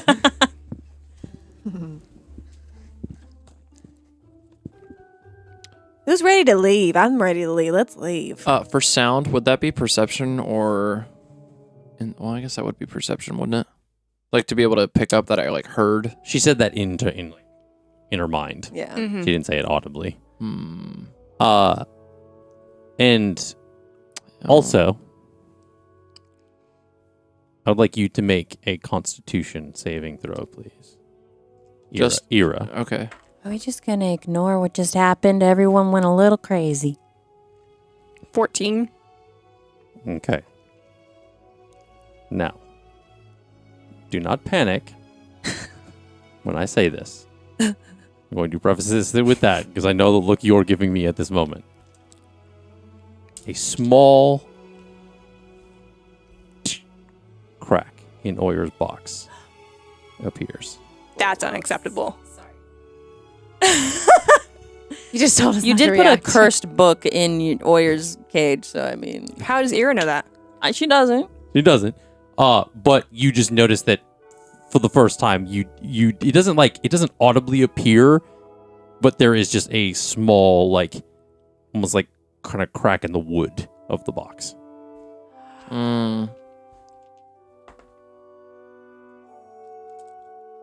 Guidance. She's rolling. 17. Is there an adventurance outpost in Bogmarsh? Oh, there's not. What was the 17 for? History check. Oh, okay. I feel like we hadn't even there wouldn't have been anything we had come across yet to allude to anything like that. You guys had gone through the town, yeah. You had noted that there's no adventurance. I think I asked Verity about it earlier. Bogmarsh. Yeah, she said Oh, Bogmarsh. Bogmarsh. Sorry, Jesus. You're so right. I would say you would know that there is in that continent, but not necessarily specifically like Exactly what where. towns do or don't have it. Yeah, there is a presence of adventurance in kind There? of essentially Okay. all continents. That She's not going to panic yet. about the crack. Mhm. I mean, you can look inside and see if he's fine. He's not in the box. Oh, okay, yeah, He's out. That's right. Yeah. So, Can I talk yet? no, you got like 2 minutes. So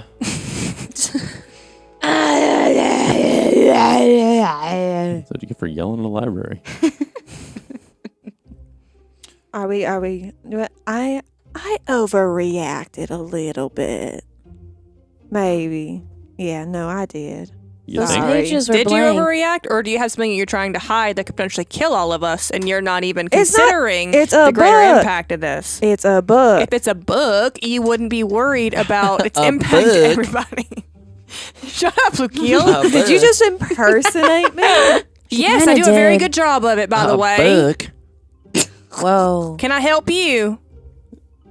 Okay, let's not insult people's character. Literally. But it was a bit concerning. Yeah, we're all gonna need to calm down. Like you said, it's just a book. So what's the issue? It has a lot of meaning, and Then communicate. You want to stay as part of this? You need to communicate. Yes, just like I stepped outside with Lukiel, and I shared with him why me teaching him how to use a bow is a big deal for me. Yes, it's a private conversation. It's a private matter. This matter concerns Eliana, and you were intentionally trying to keep it away from her. Oh. Yeah, I kind of figured a little bit, but For audience context, Verity just signed boss while Ira was talking. And Ira is in a heightened emotional state and saw it but didn't clock it. Or didn't care. Can Dawn talk yet? Because if she can't, Sure. she is Yes, stomping her feet and You're- waving her arms around. You can talk. She's. I imagine that she's like trying to talk this entire time, and then like finally one of the words like actually comes out. and Yeah. she's like, "Get out of here!" Oh, whoa. sorry. Are we done here? Should we go outside? Should we? What's Because happening? honestly, kind of fighting Verity right now sounds like a really good time. Oh my god, let's go outside. And she just takes What Ira's happened? You were very hand. quiet for a while there, I know, Dawn. it was awful. I hated it. Can we get out of this place now? I'm done. Hey. Fine by me. Dawn just at that she just takes Ira's arm and is like, "Yeah, you want to get out? Let's go." I'm can't. Okay. So Dawn and Ira leave the library. Let's take this argument somewhere else. Jax follows. Some place we can fight. Verity follows Eliana. Place we can Verity and speak Eliana loudly. follow with, I would assume, Lukiel. Yeah. You all head outside the library. Back I know- into the street. I know it's hard to talk about it because, like, they punish you for anything, but it's hard to solve the problem when you don't talk about the problem. I can't talk about the problem because for the exact reasons that you just said. Are we talking about your? And then she signs Yeah. for boss. What's boss again? Do the sign. It's like a C and then you close it That's twice. right. And then here is. I listen. Thank you. Yeah, I'm listening. Hard to do with the headphones on, but Cool. I was just curious. Continue. I wonder if there's a way to, like, sever the connection temporarily. Why is the book With the- blank with the coin. for us, but not for you? Because clearly you can see it. feel like you I can tell don't us. actually have an answer for that, and I'm being genuine. By the way, what book? The book, The book in Verity. No, yeah, I guess I would have she was- seen Verity Yeah, pulls you, it out of you would her. have. You would have seen it before I went silent. Yeah, she went back in She the pulls- library back in. Yeah, Verity pulls Bond. the book out. of her like satchel. Yeah, Does Dawn see anything on it? no.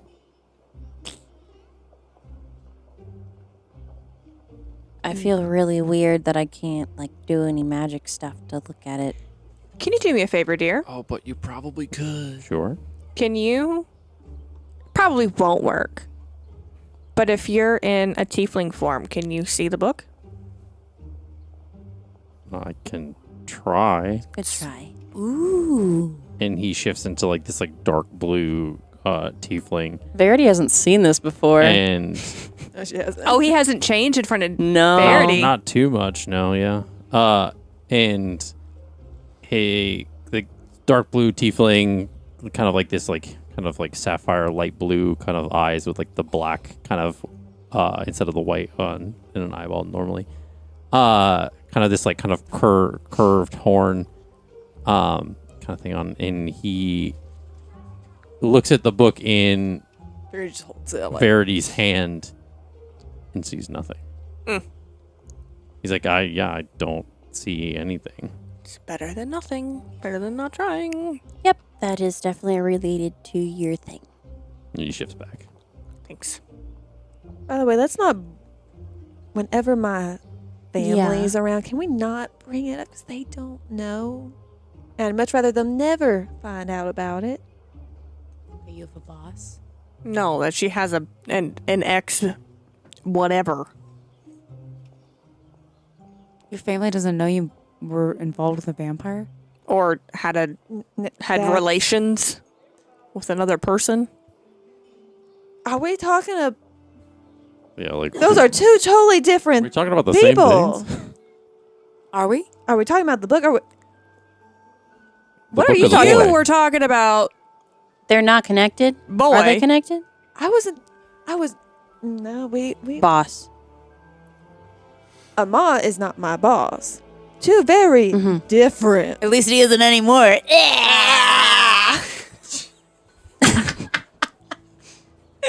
They get like this Yes, Don sometimes. says that. Verity just looks at you and just like, Don, I have never wanted to fight you more than I have in this. Both of you. I'm gonna. Come on, step into the ring. Do it. Step into the Divine smite your ass. ring. I don't know what that is, but I have weapons. I'm really trying to be understanding, but it's very hard when You don't understand? it's hard to figure out how to help you. When you're unwilling of help. Well, I think that we should. it is when you are in a little abusive, situation. Like, I get it. It's the same with. I think we should wrap her up in a bunch of blankets and pillows, and I can grapple her, and then you can talk about it. If you want to. Oh, you weren't there. What? For what? Remember the last time you talked about him and your head flew back and you broke your skull open? Verity's thinking back to the Tongue? tongue, to the toads or the undead. The path Yeah. heading into Hollow Hills. Trust me, honey, you don't want to grapple me. It would very much hurt you more than it would Oh, hurt yeah. me. Well, I'm a glutton for pain, so let me know when you want to take my idea. Alrighty then. I'd much rather not. And I'd rather not talk about Ammar anytime right now, especially. Oh, I did say that. Nope, we're not. We're going to move on. All right, let's move on. Well, I do still need to speak to him before we leave town tomorrow night, so. Do we have to? I have to. You don't have to, but I need to. She's like an emissary, kind of. Yep. What time of day is it currently? Yeah. It's very early afternoon. I mean, Oh, shoot. I can try and find a way to reach him. Isn't he normally at the tavern tonight? We don't leave till tomorrow. I mean, I don't know if he's going to be at the tavern with his new, role and all. He was there the other night. Lukeel's gonna improvise and suggest, "Hey, what if we checked out the tavern that Ira was talking about? Because yeah, she's right. We don't leave until tomorrow. So So we're just going to stay there the entire day? I mean, we don't obviously not because me and Jack still have to go back to the blacksmith. I But- genuinely would rather jump off a cliff than spend my entire day with Verity right now. So I might just go somewhere else. It was just a suggestion. It wasn't like we had to do it. I'd love to go with you and Jax to the place though. That's also cool. Yeah. I think that would be neat. Need some Lukeel's space just from- trying to bring Diffuse. the fucking the fire of this. I do need some space from the one that Heightened. wants help but is refusing it. Yeah. Lukeel's So- like, hey, why don't we just all chill out and kind of just not, John will go to the tavern and sit and wait for Ammar all day. And drink some beer. Well, Dawn, you don't have to do that. You can Wasn't- you can come with us if you want. It's up to I you. mean, a sacrifice I am willing to make. What kind of sacrifice? We're just going to. What do you mean? No, staying at the tavern by myself. But why would you want to do that? To So drink. she can drink beer all day, Oh my Lukeil. gosh, Dawn. There is a comedian waiting to be heard at that tavern, and Really? unfortunately, he doesn't have a voice unless it is heard. And I am willing. So move along, people. If we want. Lukeel's gonna influence Dawn to not do that because that doesn't sound like a great idea. Does that not sound like a great idea? That sounds like an amazing idea. No, Lukeel doesn't think so. I mean, if you need space, I can go with Verity and run some errands. Dawn, you remember the last time you got drunk? Yeah, I remember last Probably not. 400 times I got drunk. Exactly. So might not be a great idea. Got to be able to recollect these events here today. We got to be able to remember this stuff. So Maybe you can get her to actually accept the help that she's asking for. It's hard. Oh. Well, you know how I was with the whole thing. I didn't want to tell anyone That's about it. why I think you're the best one equipped to have that conversation. Yeah. Do you want to go to... I need to get, like, some gardening tools. Yeah, we can go somewhere for Okay. those. Cool. I need to go find some, I guess, sending stones. Jack says, "This is fucking depressing even for me." Let's see here. So are we gonna go to the blacksmith then? And get these things? Oh, Verity, you don't need sending stones because I can actually cast sending. So you just gotta let me know who you're wanting to send the message to. Did you fully meet Ammar, though? Don't have to.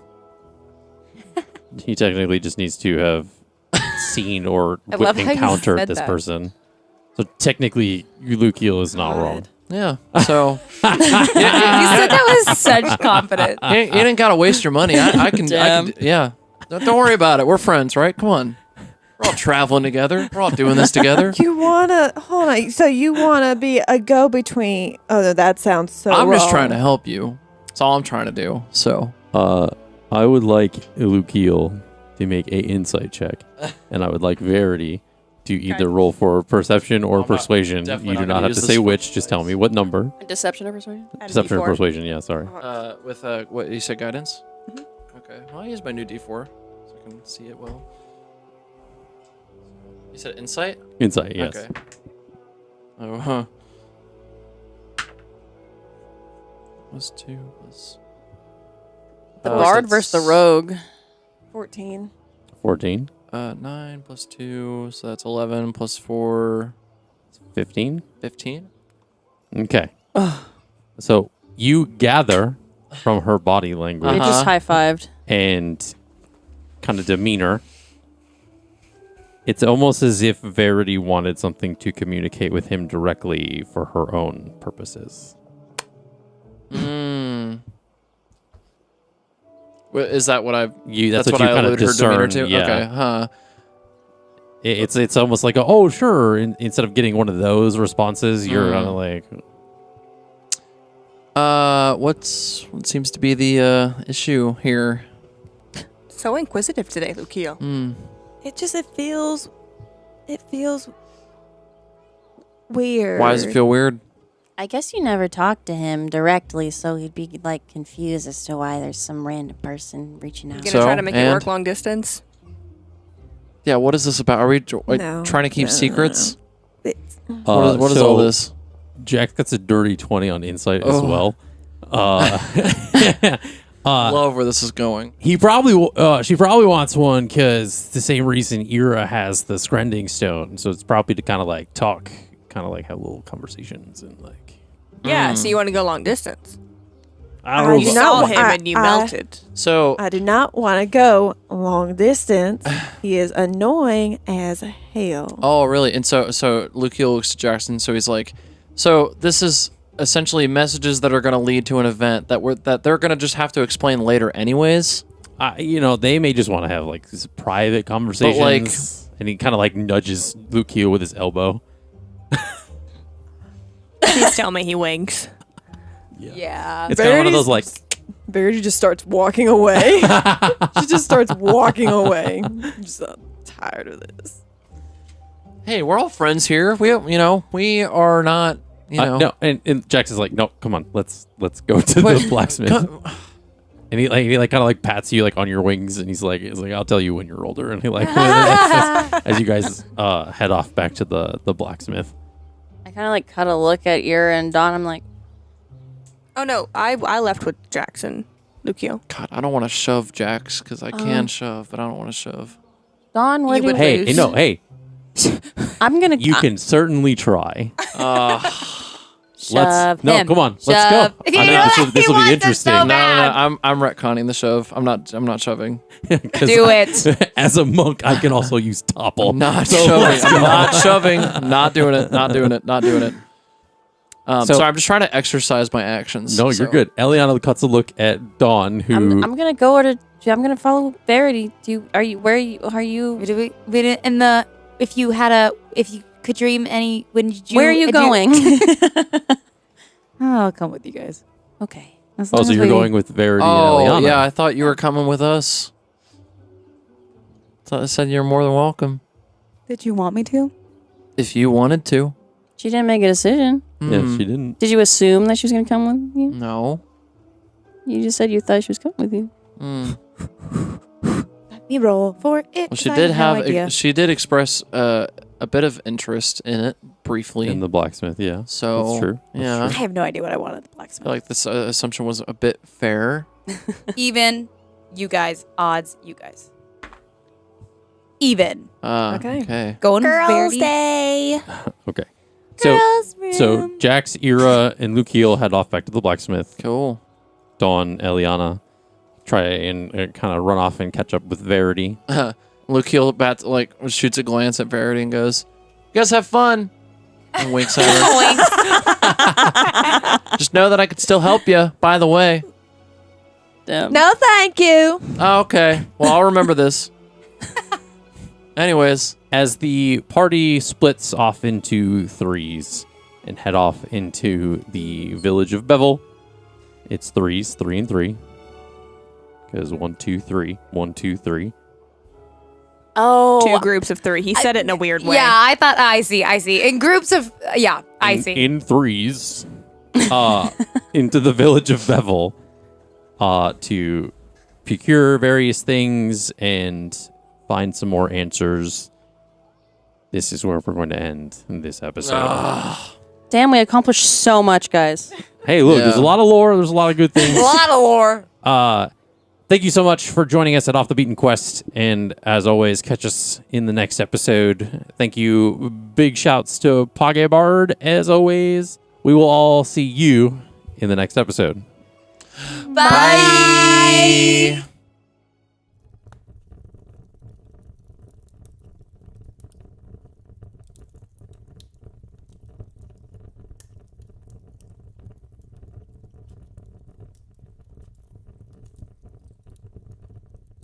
My name is Justin Fussell. I am the Game Master for Off the Beaten Quest. Outside of being the Game Master, I do a lot of writing, world building, filmmaking. Me and my wife, we run Imagistorm Productions together. Yeah, it's been a lot of fun just incorporating a lot of the world building and writing that I do into this, building this campaign overall. It's been really interesting to kind of take the filmmaking background and kind of apply it to being a game master, because essentially a lot of like the players are the actors and you're setting scenes and you kind of just let them freeform in the space versus just any like preconceived dialogue. So it's a lot of fun just to kind of see, you put the situations in their hands and just kind of see what they come up with. I enjoy playing D&D with this group because they're like my found family. It's been, I love everybody that sits at this table. It's been a lot of fun to just be able to kind of build this world with them together. A lot of the way I incorporate this with a lot of the players and the story and stuff has been a lot of collaboration, seeing how their stories intertwine with what I have planned and vice versa.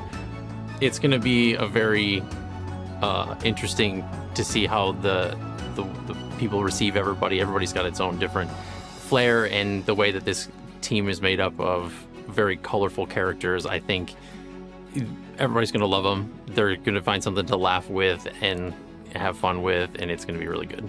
In the campaign, I play a lot of the different NPCs, of course, but the main one that I play is Jax. He's a fighter monk druid, and he came from a tribe of changelings that existed in the Fey realm and kind of had some backstories with different things and different interconnected characters. He's become a love interest and boyfriend of Ira's character. And if you want to know more about Jax's backstory and kind of how it's interconnected with the whole story, you can always check out the prologue.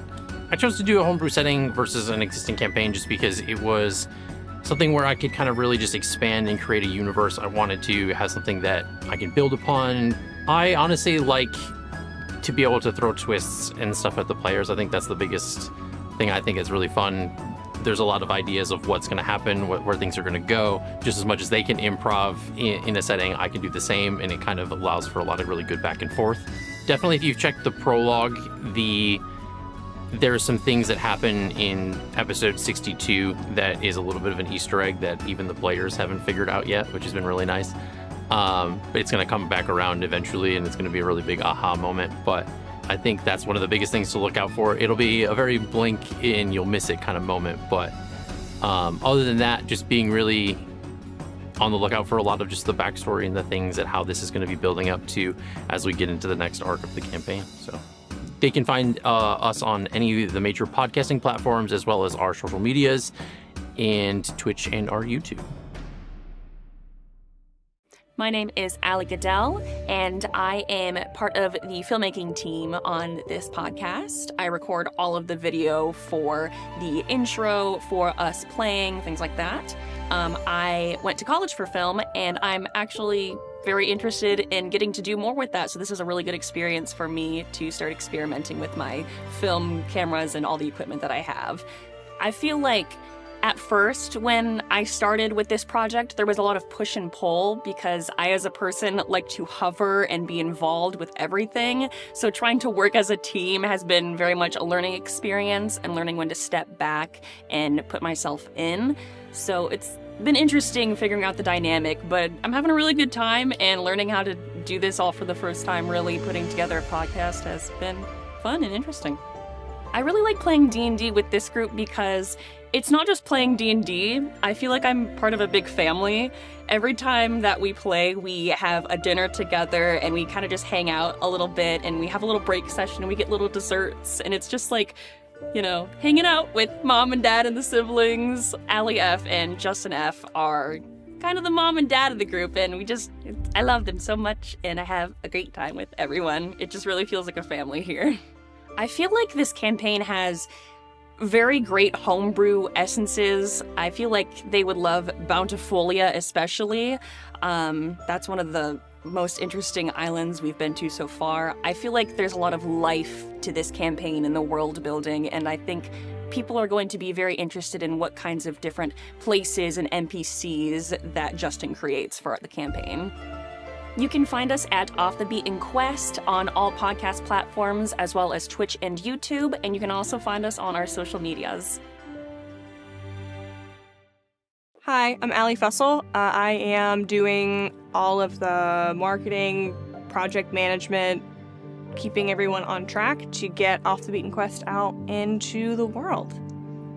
For me, I got to work again with my amazing husband on this project. He is the world builder in this incredible world, so being able to work closely with him to bring his vision out to the world, in addition to being able to collaborate with our friends, it's been such a fun project for me, and also being able to flex all of my skills that I have from my day job in this as well, to push this project out has been a lot of fun.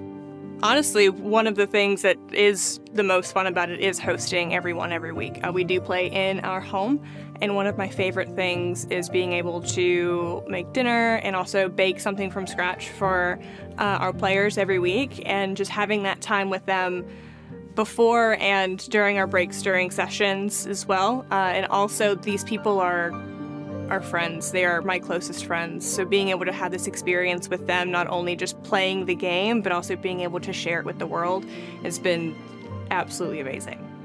I think the audience is going to really enjoy the campaign. It has all of the classic elements of a D&D campaign with our own spin, with our diverse cast of characters. You can find us on all major podcast streaming platforms, in addition to YouTube and Twitch, and all social media, which is linked in the caption right down here. Hi, my name is Nina Neubauer, and my role with the podcast is to be the personality hire. I am here to be that person, just to be the most and the loudest and the craziest, and I think everyone's okay with it. No one's told me to be quiet yet, so I think it's going well. Outside of being a player, I am currently an assistant manager at a clothing retail store. But in the past, and hopefully again in the future, I have spent a lot of time working for Disney. I've done it in the US, and I've also done it overseas in Japan and China, which has been the most wonderful experience anyone could ever ask for. So fingers crossed I get to continue to do that, and I want to continue to perform in some capacity. It's just finding out what that looks like in the future. What I enjoy most about playing with this group is how serendipitous it was. Because I actually came back to live in the US after living in Japan for a little while, and I unpacked my D&D dice, and I got really emotional that my last campaign had ended, and I was really sad. And so I literally hopped on Facebook and made a post that was like, I'm a fairly new player, I'm really looking for another campaign to join, blah, blah, blah. And I got connected with these guys, with Justin and Allie first. And then it turns out that everyone's wonderful. They're so hospitable. Allie makes dinner all the time, and she always makes a treat. Justin builds this entire homebrewed campaign on his own, so there's a lot of work that's done in the campaign, and you can see it, and it just feels like a wonderful community and family that we get to come together every single week. That, I mean, completely found out of the blue. It feels like it's supposed to be.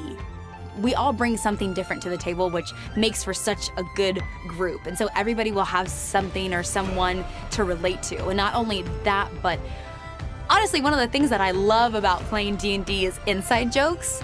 When I do explain D&D to people, I basically am like, it's an improv game of fantasy where we just do a bunch of inside jokes all the time. And that's something I think the listeners will enjoy, is being a part of all of those inside jokes together. You can find Off the Beaten Quest on all major podcasting platforms, including YouTube, including Twitch, and don't forget to follow us on social media. Hello, my name is Noah Dockery. I am in charge of all of the audio things that you hear in our podcast for Off the Beaten Quest, as far as the processing, mixing, and mastering of all the audio. Outside of being a player, I am a musician. I am a singer-songwriter here in Nashville. I am, working on my own music in my spare time, as well as, networking with other musicians, as well as networking with other enjoyers and consumers of D&D content. This is my first ever dedicated audio project, as far as, something that's outside of music. It's my first time involving myself with sort of this like podcast format, if you will. It's a little bit different. Some of that stuff that I've learned with editing and recording music is very much applicable to this scenario, but some stuff is a little bit, or has been a little bit unexpected, but not anything that I haven't been able to tackle. So all in all, it's been a lot of fun to kind of engage myself with something new. And it just kind of helps me to further my horizons, and knowing that, I can expand beyond just one sort of medium of content creation. So for me, what I enjoy most about playing D&D with this group, honestly, is that this is my first ever D&D group that I have been a part of, and it is my first time experiencing what it is like to be a part of a campaign ever. So this is all pretty much brand new to me. It is all, things that I've not really been exposed to before. I think that everyone that is involved, as far as all of our party members, and all the characters and NPCs and the whole story just in general, is pretty captivating and pretty engaging. It is very unique, but it is also uniquely cohesive as well. So you can find us at Off the Beaten Quest on our YouTube channel, as well as our Twitch channel. You can find the podcast on all major podcasting platforms, and you can find our socials at the links provided in the caption below. Hello, my name is Sarah Matlack. I'm kind of a flex role, and so I kind of jump from task to task. Just wherever people need me, I'm there. It's been a lot of fun getting to work with everyone from various different backgrounds and personalities too. Getting to come together and create something magical, I feel like, is rare nowadays, especially with this much inspiration that just comes from each other, and we get to kind of almost feed off of each other and kind of help each other out in that way, which is a lot of fun. I love the bits and how they keep circling back with basically every session. There's a couple that Lukiel and Dawn do throughout the sessions, and the bits, just the absolute laughter that comes with this group is what keeps me coming back. I think they're gonna have an absolute blast. Again, going back to the bits and the total chaos that comes from this group. It honestly surprises me every time, which is hard to do. You can find us on all major podcasting platforms, including our Twitch, YouTube, and other social medias. All right, welcome back to Off the Beaten Quest. This is part 2 of session 67, Piquing Interests. There is lots of D&D podcasts out there. You chose this one to tune back into, and you're not going to regret it. Lots of things have happened since our last part. There's a lot of information dropped, lots of lore, lots of things of the players catching each other up on different things that they probably should have talked about a long time ago, but they didn't. So we talked about it last time. And yeah, it led to a lot of things. A lot of things escalated. There's a lot of conflict. So much so that the party decided to split up into 2 different groups of 3 and head off into Beville to kind of run various different errands and just kind of take care of different things. So without further ado, we are going to jump right back into it. So, we will start with Dawn, Eliana, and Verity. Where are you heading? Where are you heading, guys? What do you guys want to do? I have no idea. Can I make a history check to see where I would know to get gardening tools for Eliana? Sure. Go ahead and roll that history check. Let's see what my history is. That would be a 19. With a 19, you would know that you could potentially either go to the Wishing Wave Market, where there's a lot of different stalls and different things there, or you could potentially go to Karen's Cove Apothecary, since there's a lot of different herbs and things there. They could potentially have something similar to cultivate those. Just kind of depends on what you guys want to do. Okay. Verity gets to a point where she's walking, then she kind of stops and turns around and goes, "Alrighty, well, we can go to the market for your garden tools, or we can go to an apothecary. It's up to you, really." We could try the apothecary first, since I didn't get to go to that one before. Alrighty. Don, you cool with that? I have no opinion. Okay. Cool. The apothecary we go. I might be able to pick up some things while I'm there as well. Okay. So you venture through the town. You eventually get through to kind of the more of the businessy kind of parts of Beville. The apothecary is a square building with ivy covered walls and kind of a thatched roof with this kind of forest leaves kind of in the thatching. You can smell as you get close to it. There's a lot of fresh herbs that are kind of wafting through the air. Lots of different jars of vibrant plants kind of lining the windows. As you approach, there's a sign that says Karen's Cove Apothecary. There's kind of like a herb symbol with a little bit of a wave almost next to it. So as you enter inside, you see different shelves brimming with enchanted herbs, dried plants, different potions, ingredients. There is an alcove kind of dedicated to magical salves and potions, kind of in a lot of glass vials and crystal bottles. They kind of have little tagged with little handwritten notes and things like that. And then there's a counter with some a glass case kind of behind the counter where you see a high elf with silver hair standing there. There's a small, a shorter kind of wood elf that is off in the distance, kind of further into the shop, kind of stocking some shelves or kind of fixing some things up. Yeah. How do you proceed? I'm gonna go up to the register. Okay. The register. Hello. I was wondering if you guys have any gardening tools, any shovels, hoes. Yes. Here at Karen's Cove Apothecary, we can facilitate a lot of those needs. It just depends on what type of herbs you're growing, or what kind of things you want to grow with them. There's kind of different range of tools as far as that concerned. What or do you just want a simple gardening kit? I guess that could be for a lot of things, but there would be probably some generic tools and. Gardening kit would be very helpful. Oh, yes. It's off to the side. You'll see some different kind of pots and plants and things like that, and there'll be some kits of, like boxes with tool kits kind of off in that distance, kind of over there. Finnick, show them to the gardening tools, please. He goes, yes, right away, ma'am. And come with me. Come this way. Okay. I want to go off with Eliana. Going off with Eliana. Yeah, Okay. follow her. Verity's kind of gonna stay back a little bit. Okay.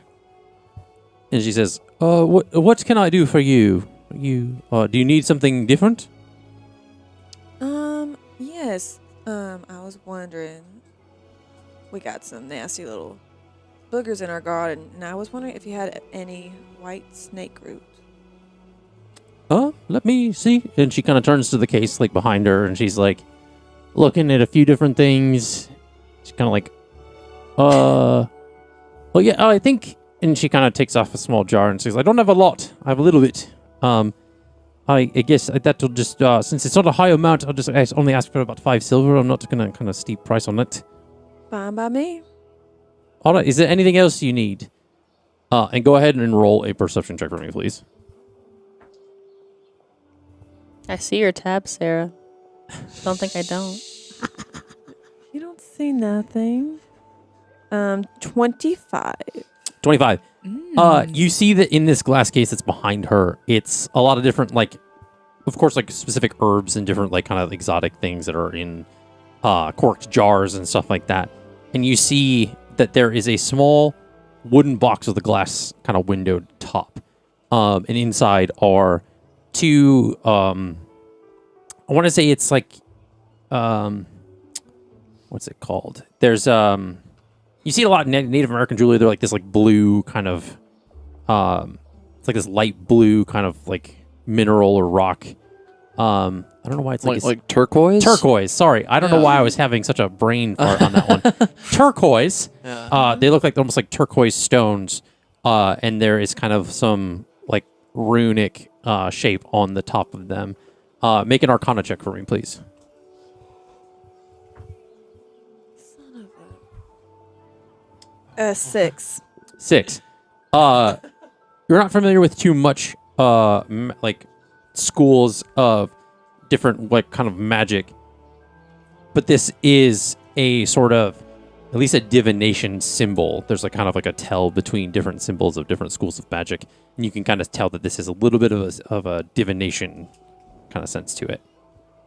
If you don't mind me asking, what's in that box over there, the turquoise? Yes, I traded this one with a hobgoblin that needed to come in and get some specific herbs to heal his warband, and I was able to trade him for this single set of sending stones. They do come at a bit of a steep price, but if you're interested, I can potentially assist. But again, it's going to be a bit of a steep price, so. It just depends on what you're willing to pay, I suppose. Okay. Well, how much would you put it at? So I know that the average going prices are pretty expensive on these, but since I got them kind of through a trade, and we don't really carry this sort of thing here. We kind of specialize in a lot of different things, so I've been kind of sitting on them for a while.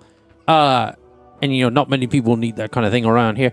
So, I'll give it to you at a bit of a bargain. I'll just do 50 gold for the pair. Again, I know these can go pretty pricey, so I'm just trying to make sure that you get them at a good price.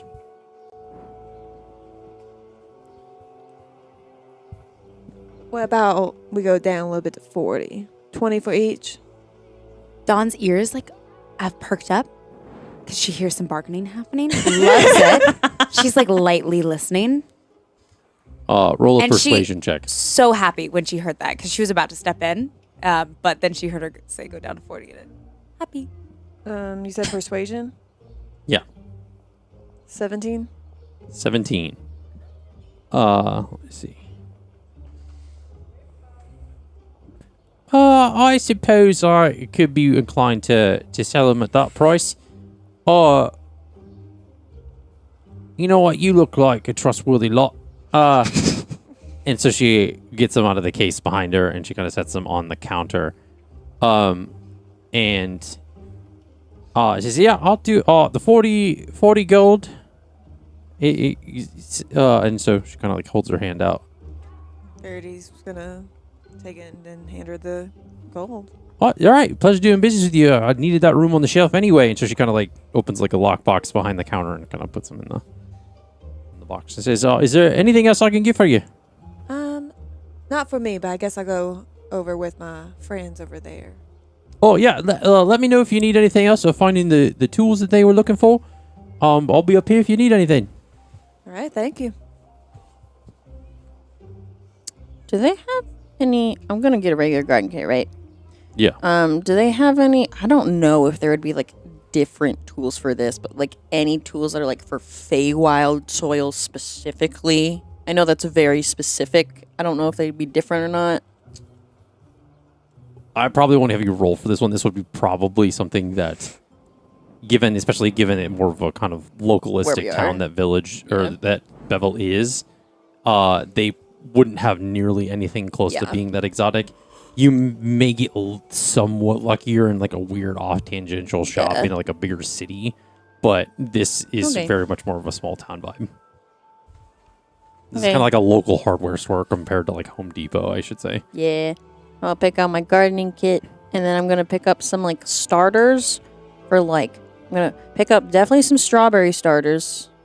Okay. Because that's what her family does. They're strawberries specialty. I'm going to get some carrot starters. Okay. Some potato starters. Okay.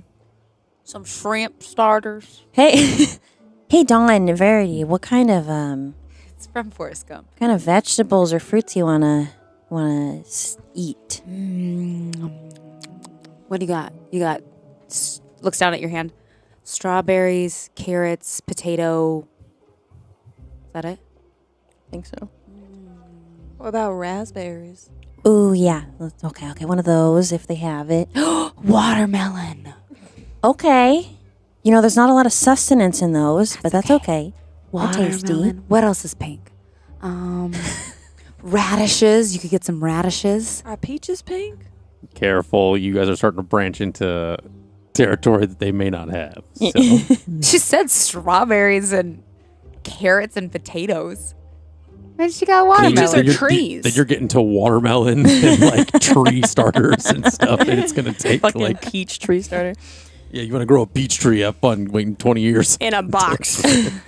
So am I able to find carrot, potato, strawberry, raspberry? and watermelon. And don't forget that about one the watermelon. that one I'm assuming is gonna be harder. So I was just starting with the basics. And radish, you go for the radishes. Hey, Radish is pretty common. That's common. Yeah, radish common. too. That's common. Yeah. How do I Give me how an much I find? investigation Okay. check.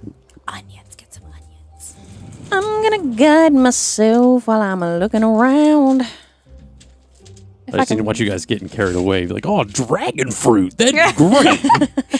I can connect with my Yes, dragon you're in a friend. coastal mountain town. Star fruit. Maybe a durian. You have any durian seeds? Durian. My investigation is a She just Durian. opens the It's a box plus one day and it's 0. just sweet smelling. Pretty funny. but it's a 21. 21. I rolled a 21. 91. On my guidance. You essentially find all of them except for the watermelon. That's the one that you don't really Okay. find. Son of a bitch. Okay, so bad news. Didn't find any watermelon, but maybe we'll find some elsewhere. Eggplant. I also cannot promise any of this is gonna grow, but I'm gonna Right. try. You're just doing your best. We're using Ira's box to experiment. See if we can grow a garden. Freezing. Okay. I saw her face, so I don't know.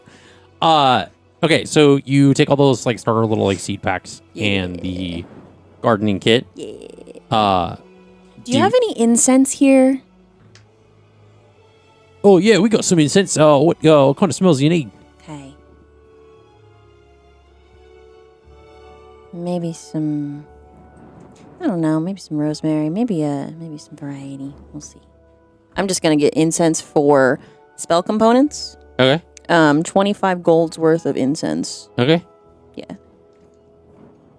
That's a lot of incense. Yeah. I know. So you bring all that stuff up to the counter. Yes. And she says, "All right, let's see what you got here, and I will. Yeah, I'll say we'll do 30 gold for the lot. Okay. Sounds good. All right. Thank you. Do you happen to have any potions? I don't know if we got any of that. That'd be in the back. Do you happen to have anything that would like a protection spell or something to deter wild animals from eating people in the middle of the night? I mean, you can if you just get careful right on the nature, you don't need really anything that I have. But I mean, surely a person of your size shouldn't have that kind of a problem. Yeah, I'm asking for a friend, actually. What about like protection from some fiends? Fiends. I mean, this is a simple apothecary. We got like herbs and stuff like that. We don't really specialize in charms or protection spells, really. No problem. Do you have anything that, if it looks to Eliana, could make it? Make what? Something that will stop having everybody bully me when I want to go sleep outside. I mean, if you want protection from predators, you just got to get yourself a jar of bear piss. You'll scare a lot of things away, I'll tell you that. Yeah. Do you happen to have any of that? I mean, I have a solution. I surely don't. I'm sorry, I can't really help you there. I kind of have a solution, but I'd have to wait a day for it. What is it? It's one of the things you can watch. I could turn into a bear.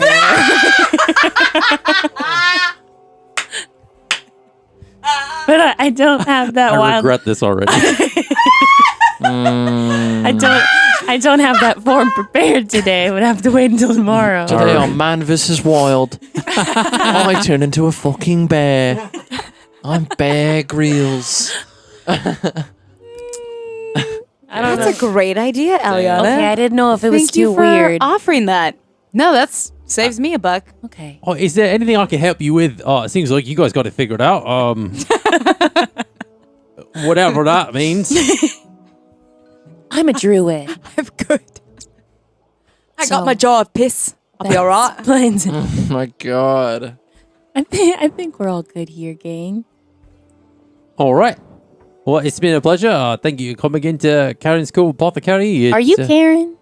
Oh, no. It's, my name is Asmira. Okay.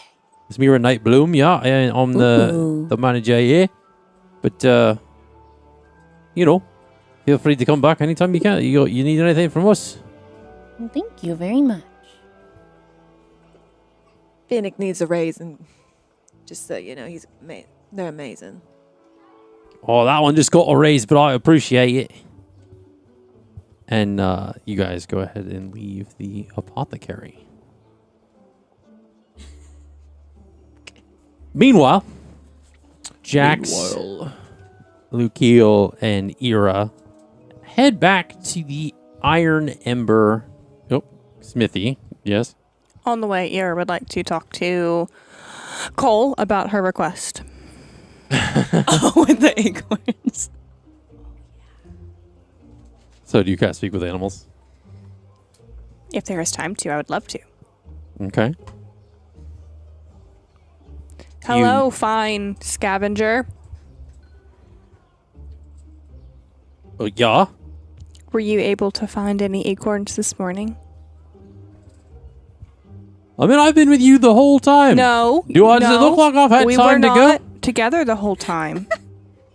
I went off and investigated a murder. Well, we've all been busy. It's great that you've been busy. I've been busy too. It's okay if you haven't had a chance to find any. I was just I mean, I've got so many hours in a day. Babe, can you get his attitude in check? I don't know why I keep switching accents, by the way. This is like unhinged. I believe in you. I will get to it when I get to it. I need you. Oh, okay. Can you get to You it want the before? acorns? You're going to have to be a little less demanding. Can we get to it before we leave tomorrow night? It's possible. Thank you. I go where he goes. It's no surprise there. You also have wings. Yeah? So does he. If you don't tell him to go do stuff. He could, if he told me where he was going, because he has been hunted before. Oh, do you trust him to go flying off on his own? That's not the question at hand. Oh, is it? No, it's not the question. Does Arya respond to that whole thing? I'm an adventurer. I can go do things. Look at you getting spunky. Yeah, I got armor. I'm fine. Do you need me to do something? No, just be cute. See? You don't ask him to do anything. I have to go off and find you these little acorns. I'm pretty He sure doesn't eat acorns. You know what they are. you are 1,000 times my size. You could just as easily find acorns on the ground. I'm not 1,000 times. Does your eyes not work? Because my eyes work, and I see that you have eyes, and I think you can find them on the ground too. There are trees everywhere. Are there? Look around? Are you blind? You're better at it than me. I don't know about that. I like the way you do it more. I like the way you Well, just hunt for because acorns somebody more. does it wrong doesn't mean that they can't learn how to do it right. Lead a horse to water. They drink for a day. You teach them to find the water on their own. They drink for a lifetime. Lukeel's noticing that like Cole is like he's not using speak with animals. He's just like making a fucking big ass noise. Looks Well, over. you hear me. Looks over here and is like, what is his problem? I asked him to find me some acorns because I have this spell that I want to use Yeah. that potentially could quiet the voices in Verity's mind, but I need the acorns to be able to try the spell. Right. And I asked him to help me find some acorns because, you know, I don't know, we've been doing other things. And now he's giving me attitude. Because it's stereotypical. Of course he is. No, it's not stereotypical. Oh, what? Because I'm part squirrel, I can find acorns. Do you care to fire off this bow and arrow? And Listen, she like, lifts it off. lady, if you want nuts, you can just ask him. Oh, jeez. That felt unnecessary. Small one. Did he point to Lukeil? You pointed to Jackson. Well, It totally felt necessary for me. A large one. does Jax not chime in on that? I feel like he would say something. He's like, I'm staying out of this. I have no part of that. Wow. Well, this is between you and him. I don't, Never mind. Lukeel's not even gonna he's not even gonna cast speak with animals. He's just gonna be like he's gonna go up to Cole and be like, hey, I don't know what you're saying. Can you just like do what she wants you to do?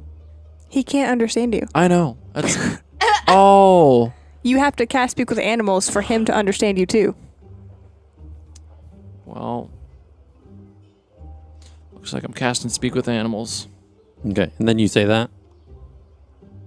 I say, okay, because now I can understand him and he can understand me. Hey, what are you making a big noise about? What's going on? Oh, she thinks just because I have wings that I can just find nuts anywhere. You've got wings, why don't you go find the nuts? Well, you're also part squirrel, so put Stereotypical. Yeah, put two and two All together. of you people are just stereotyping me this entire time. Just because I have part squirrel, you have part wings. Do I need to stereotype you? As Do I someone think that can you eat fly, seeds off the ground? he's not a bird. And I am not a squirrel. You're half. So, that means nothing. More than me. Okay. What's your point? So, There's a lot of stereotypes being thrown around, and I do not appreciate it. does being half bat also mean nothing? Exactly. You think I'm blind? I can see that you both have eyes, and you can find your own nuts. Is that why you're so loud? You use sonar to see where you're going? Because your eyesight isn't that great? My ears are just fine as well.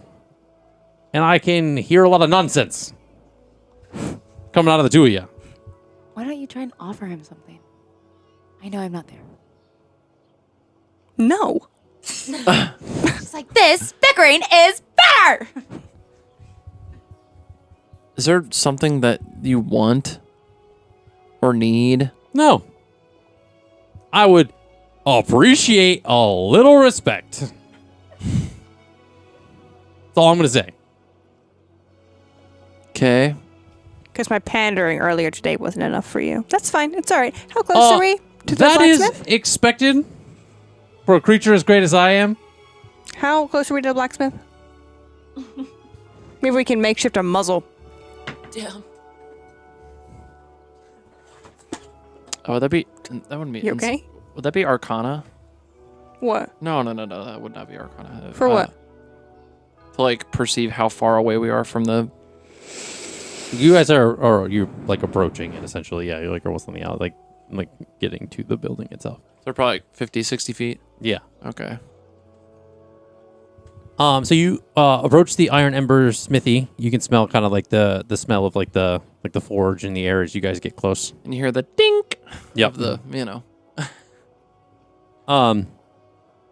So you enter into the Iron Ember smithy, and like the bell kind of like rings as you open the door, and the dwarven smith kind of comes out from the back and says, "Oh lad, you're back.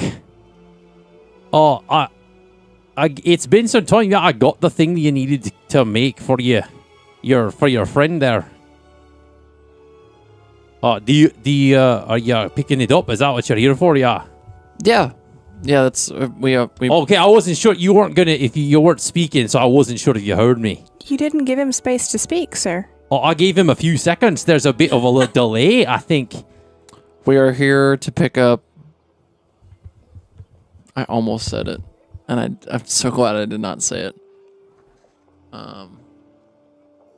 The rings for the fingers. Yeah, I did good shots. I welded them together.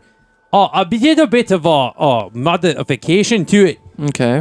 So your friend can still use his fingers. I made it so that they can fuse and unfuse.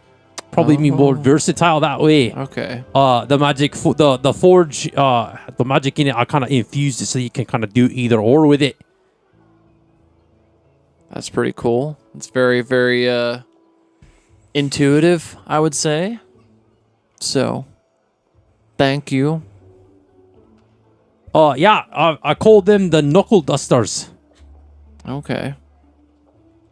And you see he kind of like holds out this combination of, there's like kind of two sets of 4 kind of adamantium rings. And he says, "Here, try them on for a size." And as he, like Jax puts them on each of his fingers, you can kind of see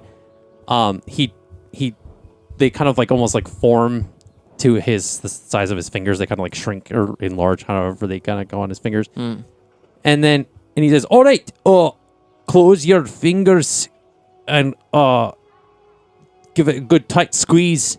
And as Jax closes one of his hands, and then you see they like fuse like across in like the bar shape, and they kind of like almost has like this like solidified thing as they kind of like fuse together. Right. And Jax kind of like holds him out, and he kind of gives a couple jabs in the air. So a feat like this is gonna it wasn't kind of easy. It was quick because it wasn't a lot of material, and given the size and scope of the project. But I will say it's gonna, with materials and everything, adamantium's not cheap. It's not cheap.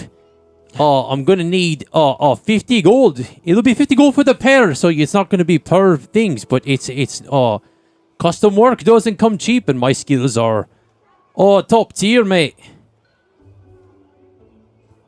Dear, do you want to test him out? He's sure, and he what can I hit? He says, well, don't break anything in here, mate, because if you break it, you're going to be paying for it. He says, well, do you have, like a test dummy or something? He said, all right, hold on a second. And he says, Rosa, bring out the test dummy. And Okay. you see kind of this like fire genasi kind of wheeling this like kind of like wooden spoked thing kind of like out the back. She's kind of like got like soot and stuff across her face, and like the same like kind of blacksmith kind of apron with some tools kind of in the pockets. And she says, hold your horses, mate. I'm bringing it out. And kind of like wheels it into like the main kind of open area. And the dwarf says, all right, I'll give it a go if you want. And so Jax kind of like takes a fighting stance, and he like hits a couple times, and you see it's like on the second swing with his hand, his tattoo glows too, and it cracks it completely in half, and like the test dummy like breaks at the post and like falls like to the ground, almost like kind of like in a backward like kind of jet. He says, Jesus, mate, you broke it. I told you if you break it, you buy it. You're lucky it's just a couple pieces of wood. Rosie, you're gonna have to rebuild this or make a new one. He says, Jesus Christ. And she like picks up the pieces and walks it to the back of the blacksmith. I said, there, are you satisfied? Are you? So again, I said it's 50 gold. Ira slides 5 gold to you for the cost of the dummy. Oh. So you can hand him just 55. But just hand him 50. It better be 55. So I'm giving you 50. You're just taking 58 gold out of your inventory to give to the smith. 50 gold. Yep. Yes. Damn. Okay. Well, it hints in the 50 gold. And All right, it's appreciated. Have you had a chance to test out your bow? no. Do you want me to show you real Or is quick? there something wrong with it? Do you want me to give it a go real quick? To let you know if it works or not. Oh, hey, don't shoot that in here. You're going to take an eye out. No shot, bro. That's what I said. Don't shoot it in here. No shot in the building. I'm aware. Okay. Thank you. Okay. Yeah, if you want to look your hands, you're at the short bow. She goes out. Is there like a hay bale or something in the vicinity somewhere? I mean, there's probably some in the streets. I don't have any hay bales in here. Asking DM, is there a hay bale or something? I mean, you could probably knock it into like a tree or something, or...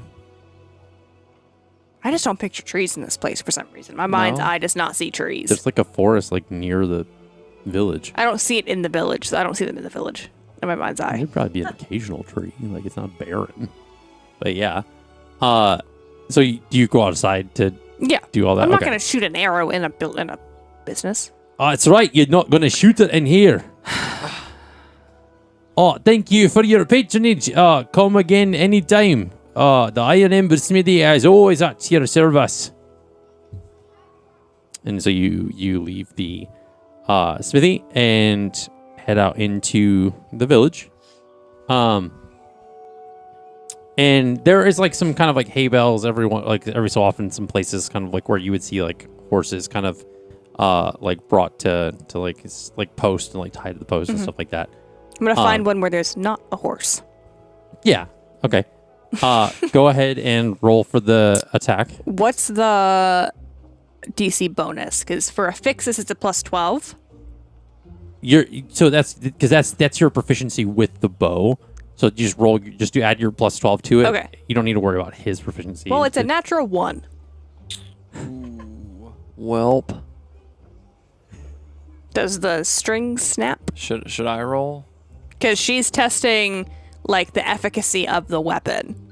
So Not her like. you will take aim. 1 point of damage because you like pull the string back to fire the arrow and it like you like release it in the wrong way and it like slaps the side of your arm. Oh, So God. it's like kind of like the bowstring would have like hit her arm, but that's what I mean. It hits like Oh, okay. it hits your arm a little bit. And you're like, shit, But that's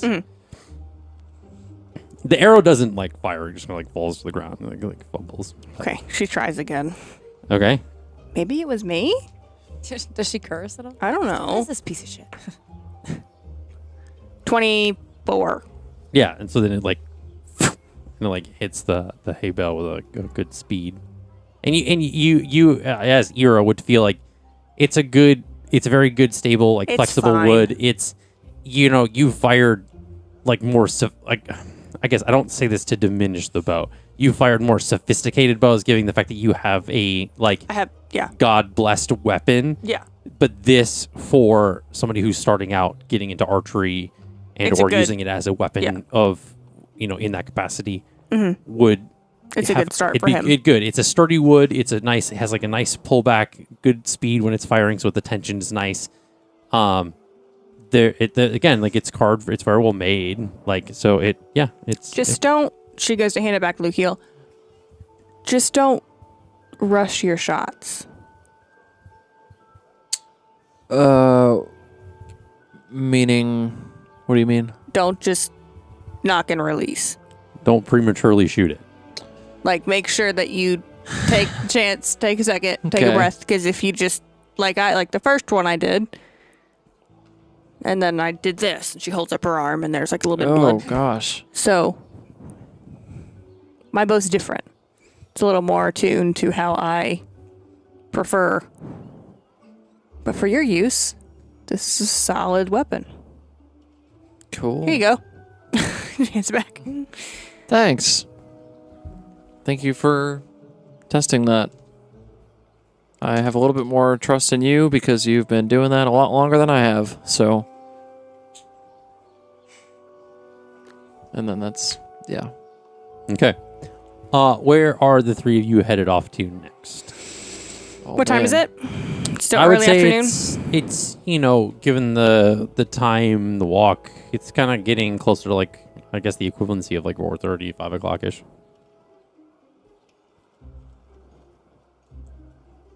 I'm getting kind of hungry. I wonder if Broseph is at the tavern. That would be nice. Yeah, that'd be We convenient. were looking for Ammar. Who's Broseph? Oh my gosh. Hold on a second. I can fucking stir this pot with a big Do it. spoon. Do it. Do it. Fucking Do it. Do it. Do it. Do it. Fucking Do it. ready Do it. for this my shit? God, bro. Ready for this? Ready for this? Do it. Do it. Do it. Do it. Do it. Do it. Do it. Do it. Do it. Collage. Sending at the 3rd level. Let's go. Do it. So Ammar has been described to me. You've No, you've physically seen seen him. him. Yeah. Oh, well so you then- know what he looks like. Yeah, okay. Cool. Okay. So 25 words on the clock. Or no. Yeah, no, sending works that way. Yeah. 25. 25 Yep. words on the clock. What are we saying? So, okay, let me. Close fist. Because since he's already said 5 words, What? he was doing this. I haven't even said anything yet.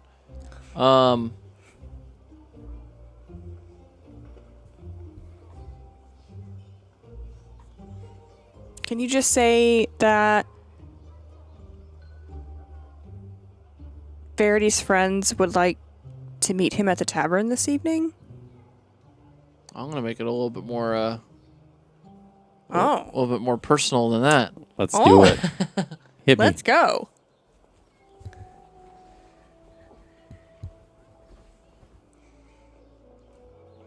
Hey, Ammar.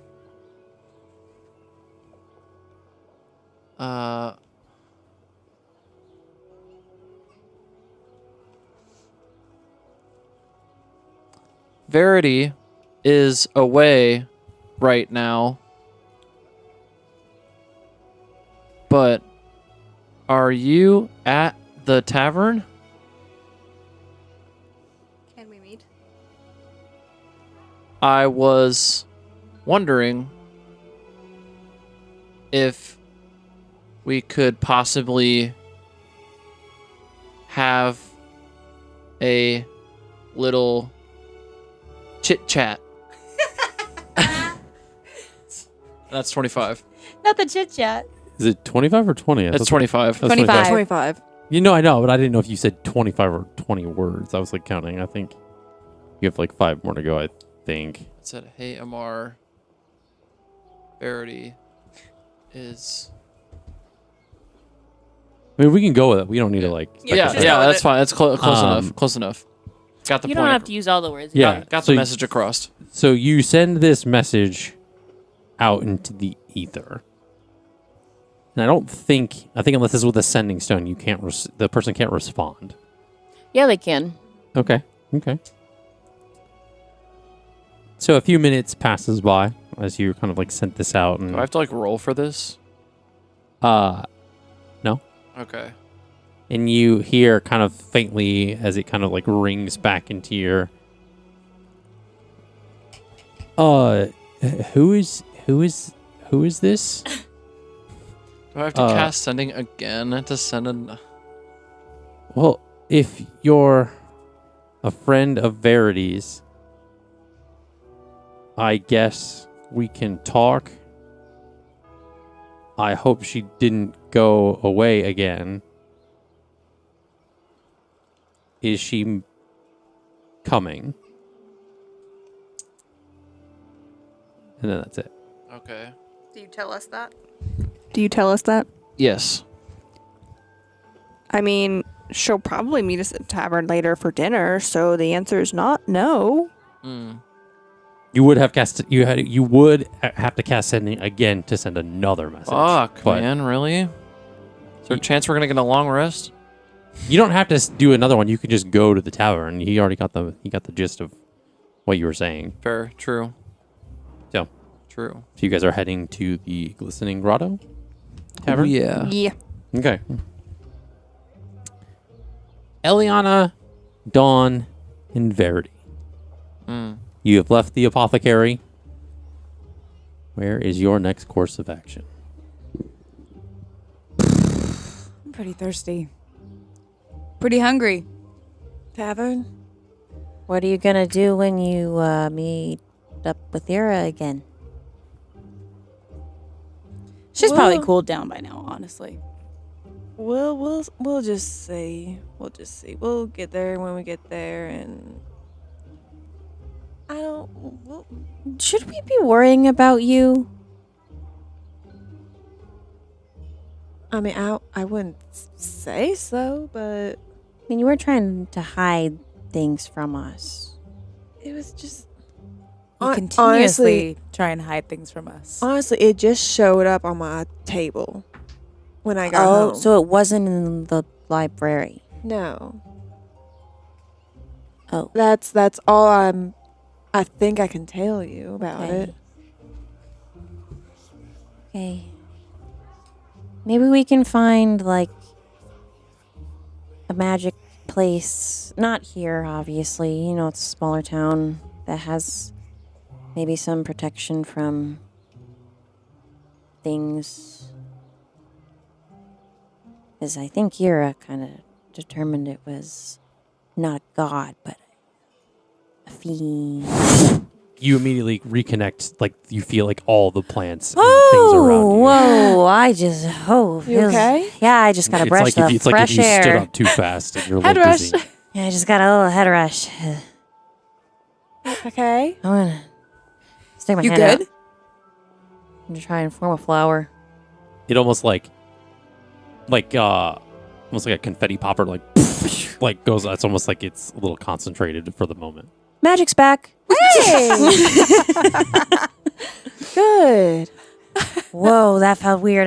Oh my god! It's like when you have like a heating pad, and then you step outside, and it's like it's off your stomach again. Yeah, I get it. I can see it. Dawn doesn't. You know when you put it's like a fire resistant like Like packet when you get like your on the magic fire. taken away and then it comes back all of a sudden. Yeah. Yeah. No, I see that. Whoa. Okay. Well, I'm glad it's back. That was worrisome Yeah. for a second there. Do you guys know what heating pads are? You know how they work? My cat lays on one. My mom used to make them actually. She'd suture up like a packet, but it was like it was a fire resistant packet, and she'd put it on the fireplace, and then it would heat up, and then you take it, and you get like cramps and stuff. Can't say that I've ever used one. However, I know who I'm coming to next time I'm in pain. Okay, awesome. Hi, that was Allie G headcanoning what a heating pad in medieval times was. You're welcome. It was beautiful. All right, anyway. I'll allow it. Should we go have a drink at the tavern in celebration of your magic being back? Yeah. I think we should. Okay. Dawn wraps her arms around the two of them, giving them no choice but to go to the tavern. And a 10-foot tower of a person essentially is like dragging you across the village. So you... Oh, you were going to say something? No. Okay. So you are all three heading back to the Listening Grotto Tavern. And after a few moments of walking through the village, you essentially... both groups of three essentially kind of almost arrive very similar timing-wise. And are both approaching the tavern towards each other. Did we know that he was getting knuckles? No. Eliana got her magic back. Yeah. Gabe is crawling around on a desk. No, he got into DM's chair. Say it again, Verity. Eliana got her magic back. Oh, yeah? Yeah, it feels good. Feels wrong without it. Like a poof. Concentrated, you know? Yeah. Petals everywhere. Like a heating pad. Does anybody know what that is? No? I know where my heating pad is. In a mug in the tavern. Okay. I mean, it's late enough, I guess. It's fine.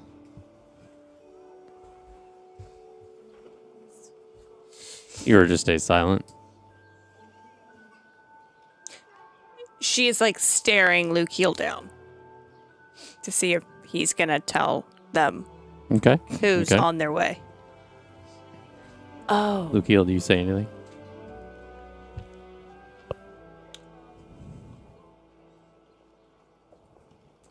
Would they be... They wouldn't have caught up with us, would they? Yes, you Oh guys my are both gosh. approaching the tavern at the same time. You guys have Eliana just met told up us at she got the- her magic back. You guys are essentially met up outside the tavern at the moment. Yeah. Oh, you know that little thing I was telling you earlier about how you didn't have to buy like anything for like the, to be talking to. Please tell me you didn't. Please tell me you did. May have sent him just a little message earlier. Just to chit chat. I put 2 and 2 together. Trust me. Verity just open mouthed like at you like. Why are you so ashamed of him? He's a good enough looking guy. There's just a lot to unpack there. Which you never want to unpack. Anything. Ever. Well, I don't have to. Then we don't have to help you. Dawn, you want to be on me or not? Trust goes both ways. Hey, we're not bribing friends. It's not it's not what's happening. What, so are you like a nomad? What are you? You just don't unpack your stuff? God You just keep moving? I want to be mad at you, but that was actually that was pretty good. over Yeah. here with the zingers. Sure, it's a lot easier to carry when your baggage is lighter. Do you know when he's coming? Do I know? Uh-huh. Oh, I just kind of had already assumed he was here. There's only one way to find out, though. Dawn starts making like Ira walks fake inside. Yeah, steps towards Ira the door. goes inside. yeah. Dawn. Yeah. I'd say that we What's the would all kind of just Verity's kind of approach the inside of history check for the waiter's name? The Olga. It's Perrin. Oh, Perrin. Olga's the owner. Olga is the owner, correct? Don steps into the doorway. Perrin! We're back! You all walk into the tavern and you see Olga is very much working now, is behind the bar. Perrin, who probably looks a little tired, having worked all day and kind of through the night, and it says, "Hey, giant cow, what's up?" And he's kind of like walking past, like bringing drinks to another table in the tavern. Perrin, I brought my herd with me. Let's sit down, everybody. Dawn eats up these puns. She loves them.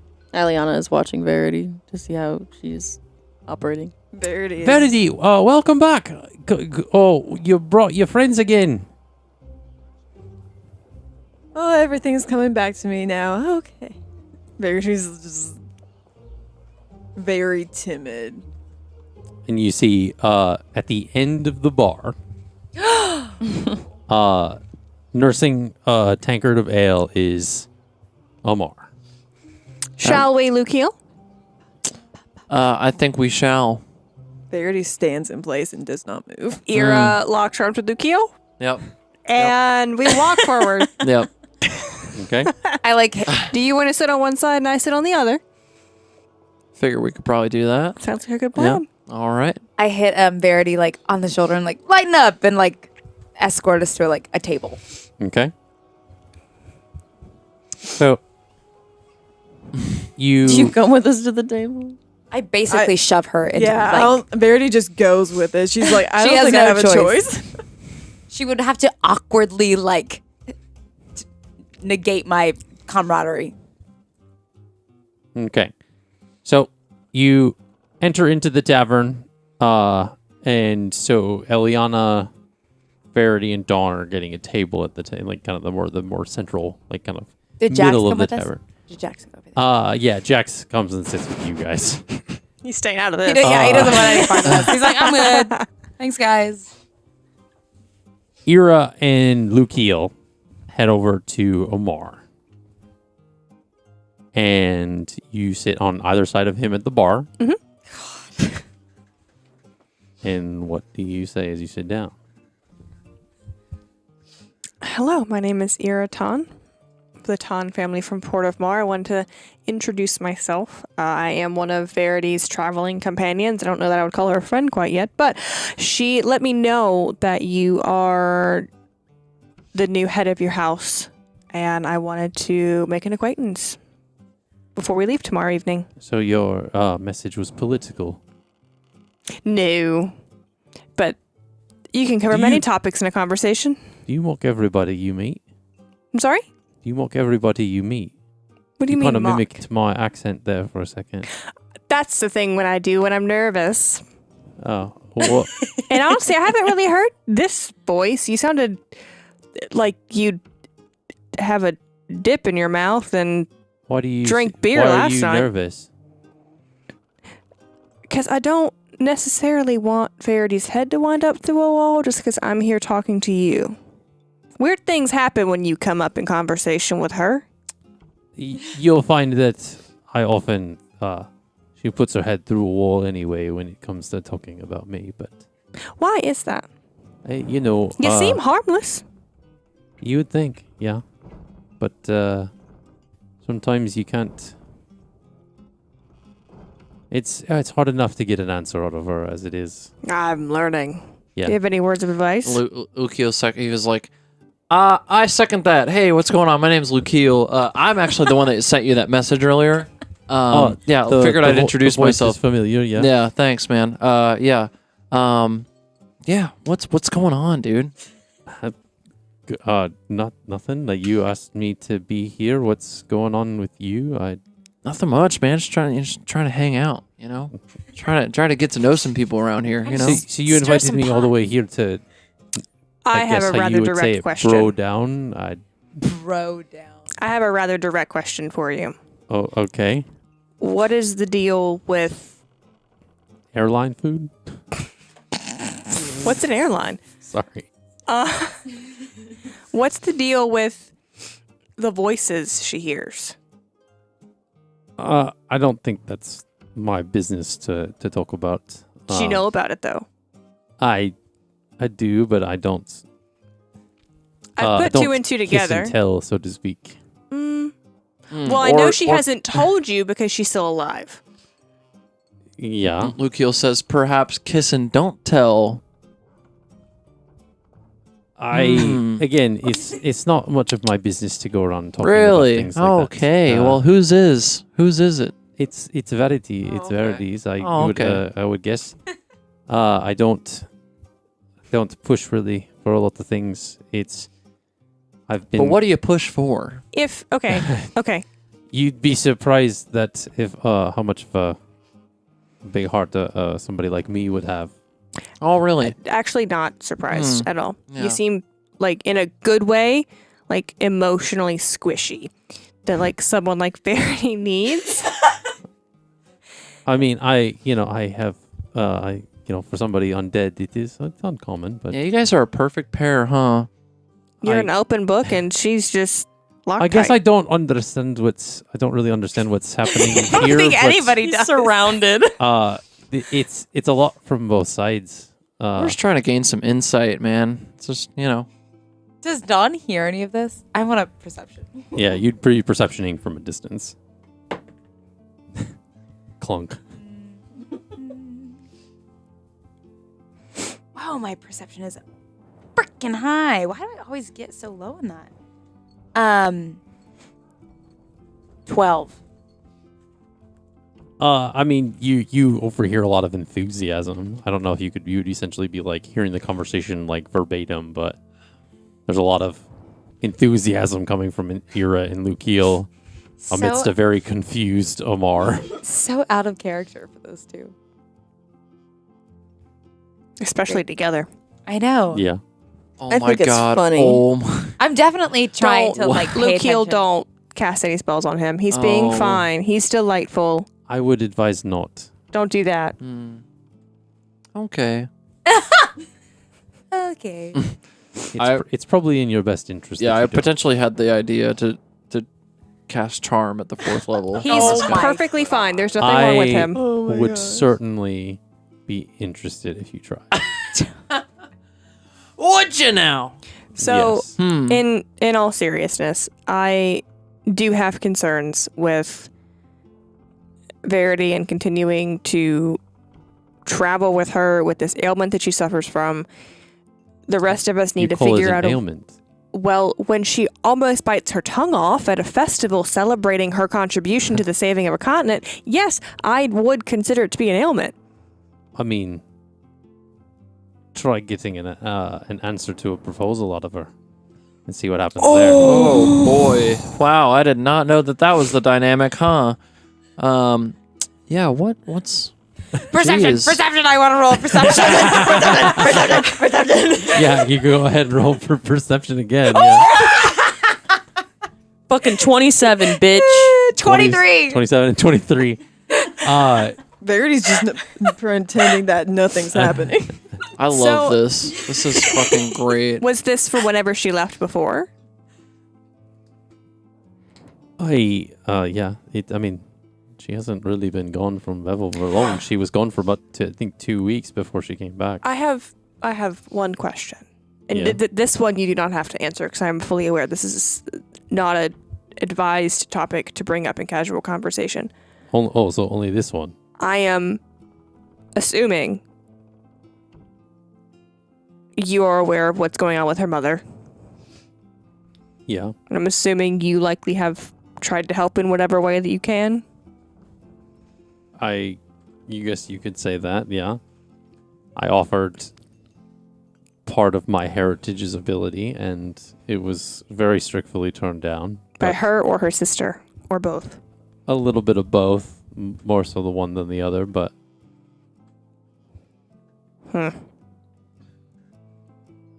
I get it. Not many people would like to be a vampire, but, I thought that since if her mother was undead, then she'd be immune to whatever ailment she was going through, but alas, I can't really, it's her wishes. I wouldn't. So she would become a vampire? what you're saying? Yes, That's how that works. that's what I was what I had insinuating. proposed. Yeah. Oh. That's what I was kind of asking if they'd already pursued that path.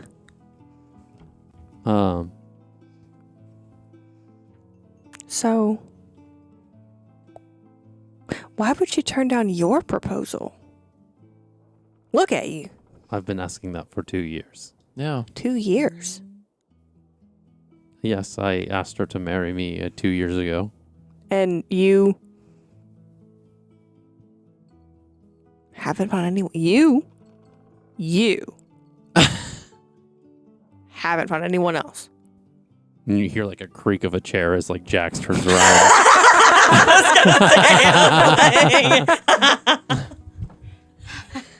God damn. She ignores him. Turns around and he's like, It's not that I haven't found anyone else. I don't want anyone else. Well, dang. that would be a frustrating relationship. That hits. Hey, honey, how was your day? Then you spend a month just trying to get out an answer about how her day was. I guess it just depends if the juice is worth the squeeze. Oh my god. Was it? I think it still is.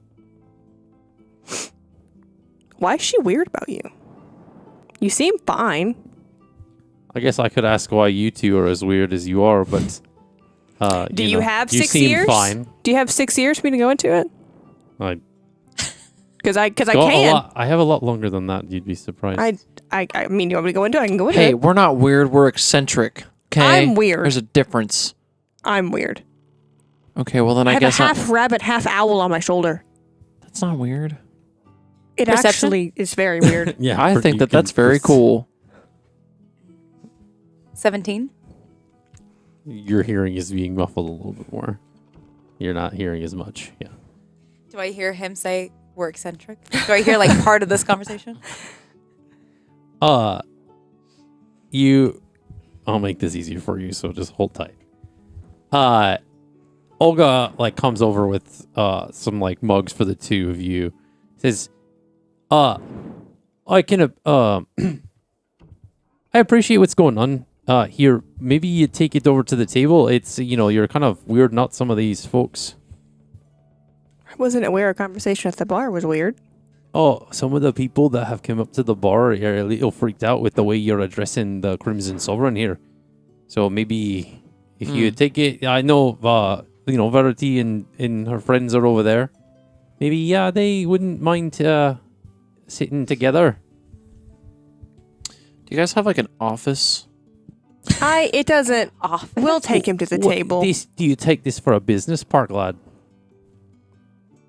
We don't need an office. We don't It's need like- a conference room. Well, it's We like don't need a big circular manager's table. office. No. I'm not going to let you in my office. I'm sorry about that. So there is an office. Well, it's with the premise of like, I don't want dude to just be like, all right, I'm gonna dip. Because Well, like, So do you want to take him into a room and be like, I'm- "What is? Come with me this way." I'm not really going anywhere. she so. looks at Ammar and she's like, "What do I call you?" Because Verity just calls you Ammar. And for me, I'm still getting used to the whole like title thing. To be honest, I don't like really. You can call me Ammar. It's fine. I don't. is it? Because it would not be fine with my father if you just called him by his first name. I'm not my father, so don't really. The pageantry and all that that's not my thing. Well, oh my god, is Ammar a play on words from Marion? no. No. No. No. Oh, jeez. I'll save you from that rabbit hole. Not that connected. Okay. No, Cool. I assure you.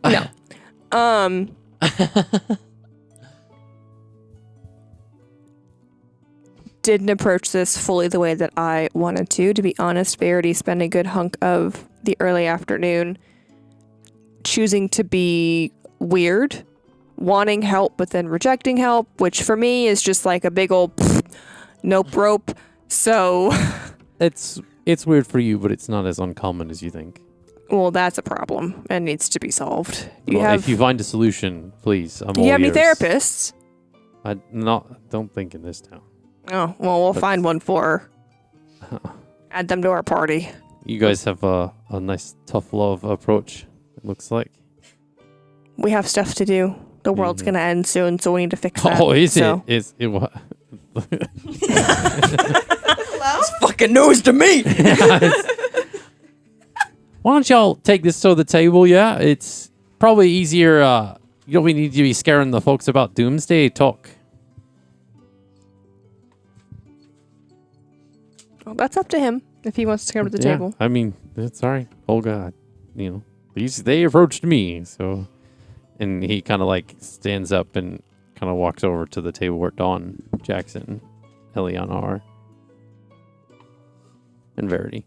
Do you follow? Yeah, Iris is down next to Jax. Okay. Like the fuck was that?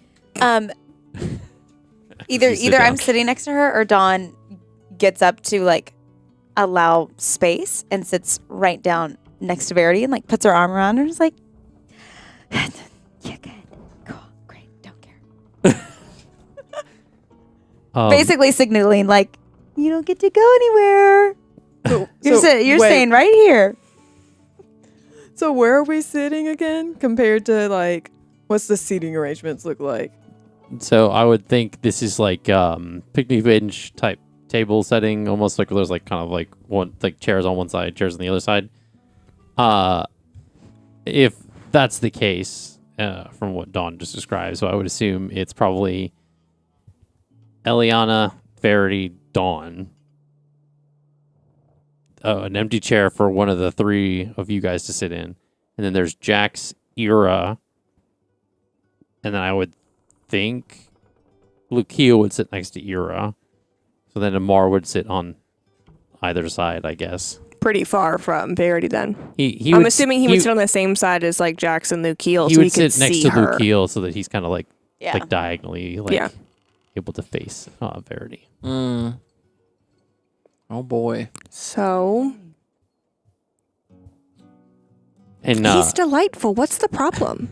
in this moment, Perrin comes over to the table and is like, "All right, so do you want to top off there, tall, dark, and gorgeous? And then we got the wings one at the table now. What are you gonna have? You gonna fly me to the moon? You want to fly to the drinks? What do you want? A Red Bull? What is it? Take it easy there. I heard that. I'll have a ginger ale. It's a ginger ale. It's you got a stomach problem. You got a little upset stomach. You got a little case of the butterflies. Sometimes ginger ale is just nice. I heard you. Careful. Well, I guess you know all about the roots, right? Because ginger You're off tonight, Perrin. is a root. I think Look, it's been a long day. All right, I've been can here tell. all day.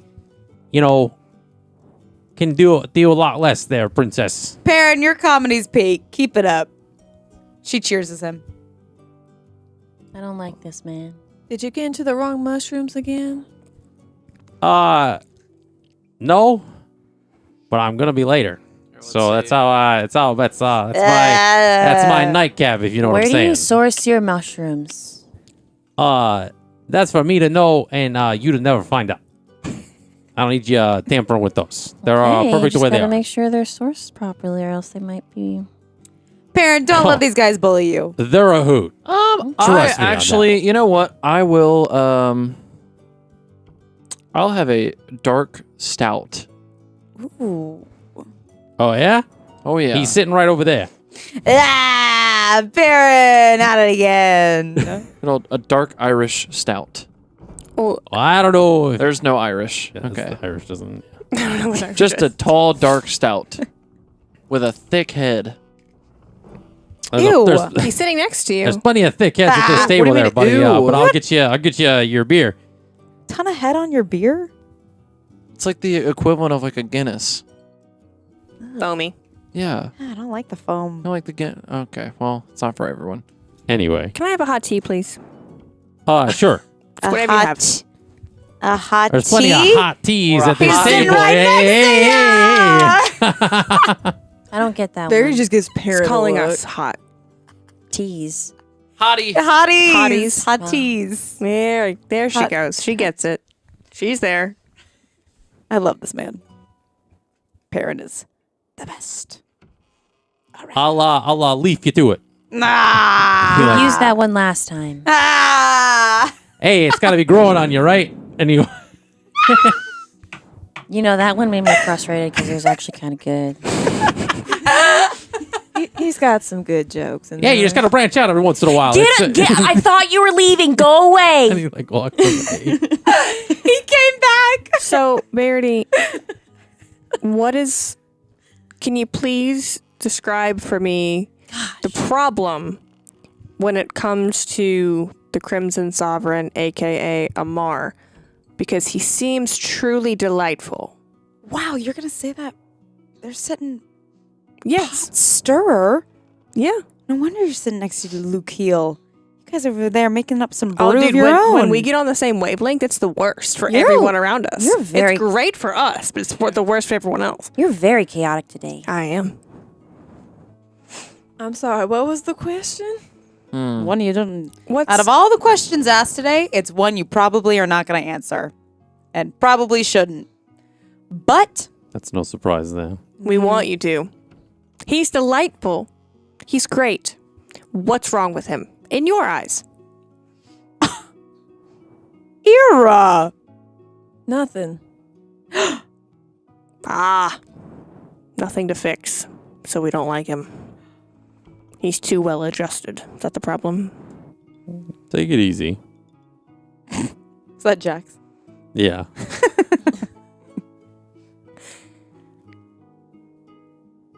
You can make that face at me all you want. That's okay. Are you two okay? I don't know. I've spoken with him. He's rather delightful. Ammar's here at the table. Yeah, he's at the table with you. What the fuck is said his next- reaction? I meant you and Verity. He's kind of just like sipping his beer and is very much like has learned to keep his mouth shut in certain situations.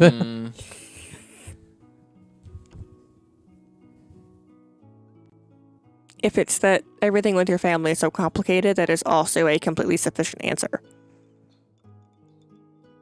I know that when you make your eyes small like that I'm onto something. So, You keep calling me selfish. yeah. Because you ask for help and then you don't let us help you for reasons that you won't selfishly share. So that we can maybe help you get your mother out of the situation. I don't know how to get her out of this situation. Because you won't let us help you. I think it's a part of being scared of more punishment in a way. I genuinely just don't know what to do at this point. Besides just sitting back and be doing what I'm told to do. Ooh. What are you told to do? Enough. If she doesn't want to talk about it, as I'm sure you all have seen, it's probably not best to pry. See, what's wrong with him? This is Ammar speaking. I suppose the only issue with that is if she is part of our party and is to come with us, want to be able to figure out if there's going to be a hindrance to our operations. And if we are in danger as a result of her condition. Well, I've known her for some time that she's quite capable. Of? Maybe too capable? Yeah. And if you believe that, consider yourselves lucky and that nothing will happen to you because you're still standing here. Or sitting here, I should say. Care to elaborate a bit more on that? Because what does that mean? If she wanted you dead, you'd be dead already. Maybe she hasn't received the order with enough force behind it yet. Trust me. The orders Have come in you- with full force. Have you She told us did about what you saw? Yeah. Yes, She I did. Yeah, she did so- blurt out that she saw All of us dead in a pile. in a dream. She has a lot of nightmares, trust me. This one was more real. And she kind of looks at Ammar after saying that. Well, And she after she said that, she almost bit off her tongue. So, Well, it's easy to suffice to say that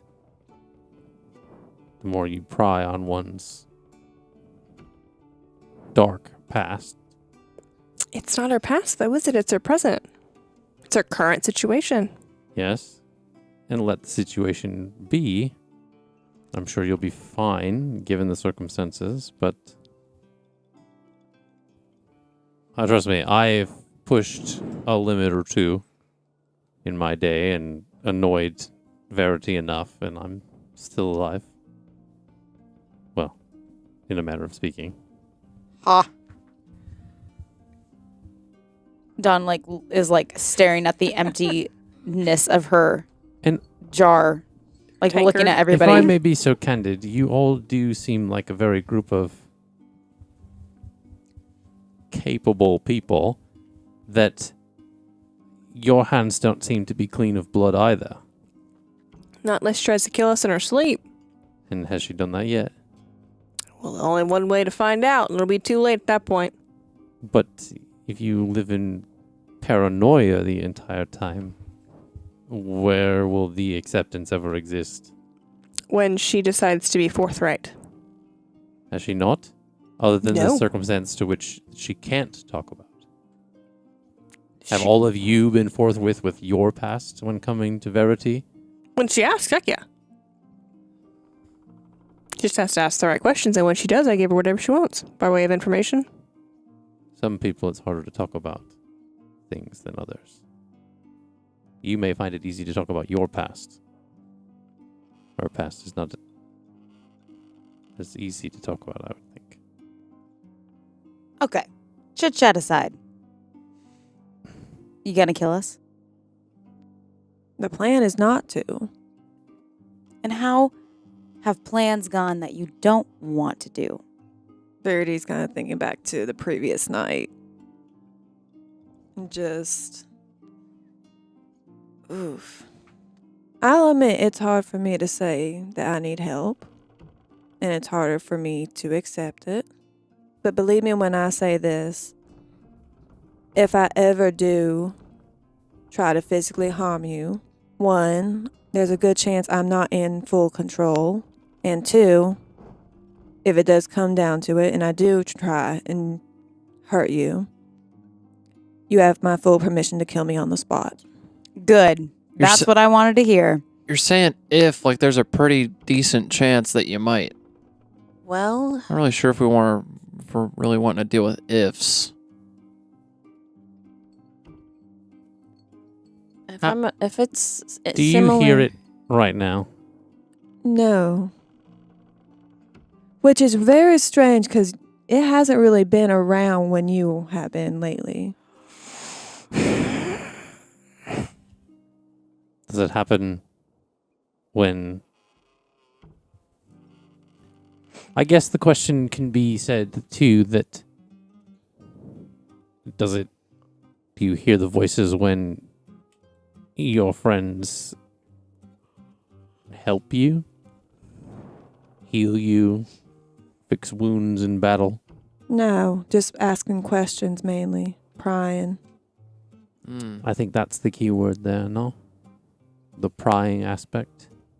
Because if she heard any of the voices as she assisted any of you, in my experience at least, I've got a couple scars to prove it. If it wanted you out of the way, there would have been a lot more clear signs before now.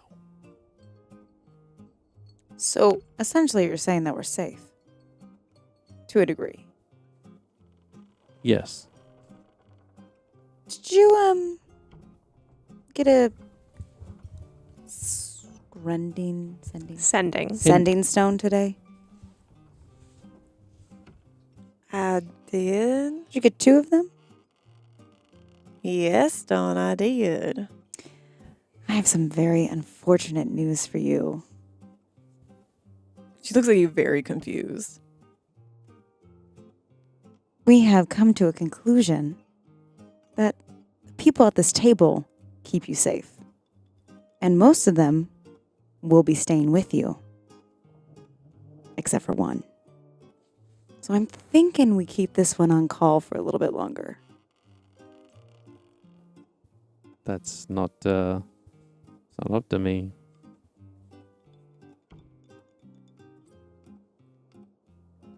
Verity kind of puts one of the sending stones on the table and slides it his way. And he kind of like puts his hand out and catches it and kind of puts it in his like breast pocket, like or the inside breast pocket of his coat. I think the stew that we're cooking up is delicious. Needs a couple more stirs before it's done, but it's looking pretty good. I just don't understand. I mean, when did you have the dream? How early on in your acquaintanceship was it?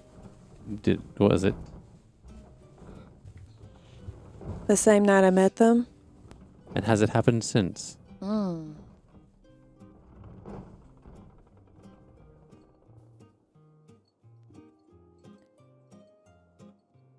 I don't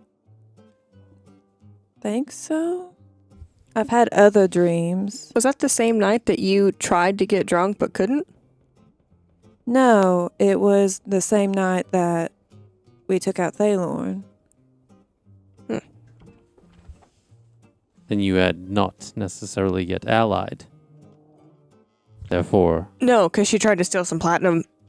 yes, and you posed a threat then. But do you pose a threat now? I mean, a little bit, but I guess we're kind of avoiding that since she's still here. And She therefore, needs to choose to act as part of the party and not just this bonus side character. If she wants to join the party, she needs to fully join the party and everything that means. Yeah, but if she can't talk about it, she can't talk I understand not being able to talk about it. I mean, are you not behaving an in a way accepting that lot? behaving in a way where she feels like she's welcome, because we've welcomed her completely up until this point. So somebody not divulging things about themselves makes them No, it's the constant self-bridledness, the holding personality back. Not facts, but personality. Some people are harder to open up than others, no? What is our party? That's a good question. I guess if she's going to join it, we got to figure that out. I mean, you're chaotic enough, I should say. That's one of our favorite things. I mean, I try to be less chaotic, but we do have a lot of... Remember that one time that I was in the river? Yeah. Jax called that pretty chaotic. I guess theoretically we could be perceived that way. Maybe.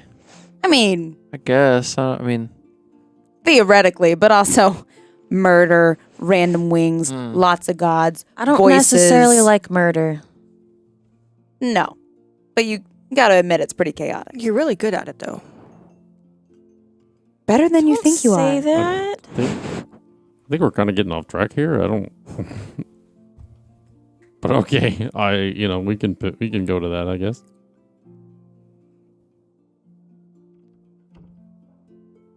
Being friends with a group of people isn't just existing with them. It's letting them be there.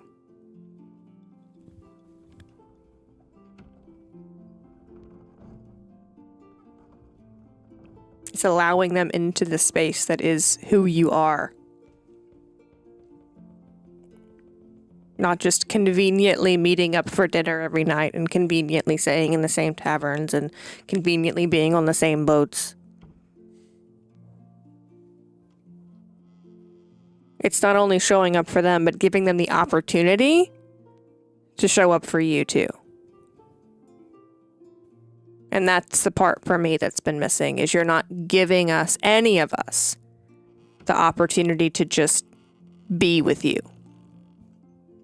Even if it's not conversation, it's just sitting and existing in the same space. Well, I do have a tendency to push those I love away, so that way the pain is a little bit easier to handle. Well, you know what they say.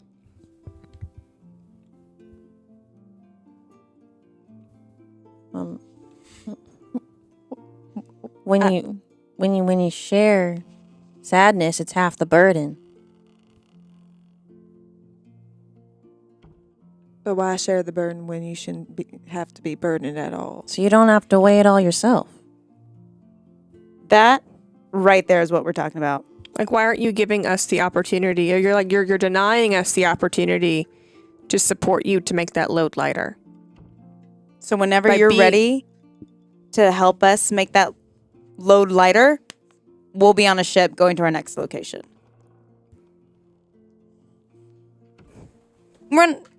I get it. You hear voices when we pry. That's heard. So next step is just don't deny it. Don't deny our friendship. Say your thing again. When you share sadness, it is half the burden. And your response is? I'll share the burden? You'll give us the opportunity. Can we get another round of drinks over here? It's called Progress, and we're celebrating it. Olga, where are you? Pentergrass, whatever your name is. Get your ass over here and some of your puns. It's Perrin. Yeah, Dawn. you. You would have grass on the brain. Moo. He brings another round of drinks and What? Why are you making that face, Lukiel? Lukiel doesn't really drink like this, so he's like kind of feeling himself. Ira Like, had gotten shit-faced last night, so she's drinking hot tea tonight. Yeah. Man's having another. yeah, they're not dark- alcoholic drinks. It's just whatever you guys were drinking before. It's another round of that. I had a dark stout. Is that did you need anything else from me, my?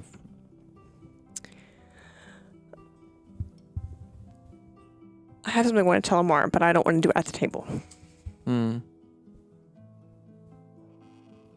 If that's all, then I'm going to be Do you like pull him aside? heading off. Can I catch See you you later. outside really quickly? Yep. Have a good one. Back to your coffin or whatever. Bye, Ammar. Is And that an assumption or is that like just factual?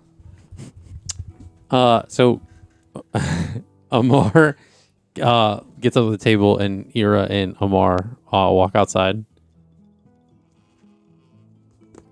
Sorry, writing something down. So I'm not familiar. So my parents are the Lord and Lady of Port of Mar. I'm not familiar of any current trade agreements or any treaties or anything between our two localities. However, I did just want to drop a bug in your ear as I heard Verity mention something last night. If you are ever in need of services to help with your hemorrhoid problem, there is a great cleric in my parents' city. Oh my god. Oh, not the hemorrhoids. Her name's Poppy. She has a lovely salve that can help fix that right up for you. And if there's anything in addition that Draclavor needs that you can't find in your area, please don't hesitate to reach out to the Port of Mar region. And by the look of your face, you don't actually have hemorrhoids, and I am eternally embarrassed now, so I'm going to go back inside. I'm very sorry. Quite the lady of your house. I'm okay. And she, he walks off towards the village. she goes back inside. And as he's walking away, you don't really hear any of this. Oh, no, I go back inside very quickly. He pulls out the sending stone from his pocket and says,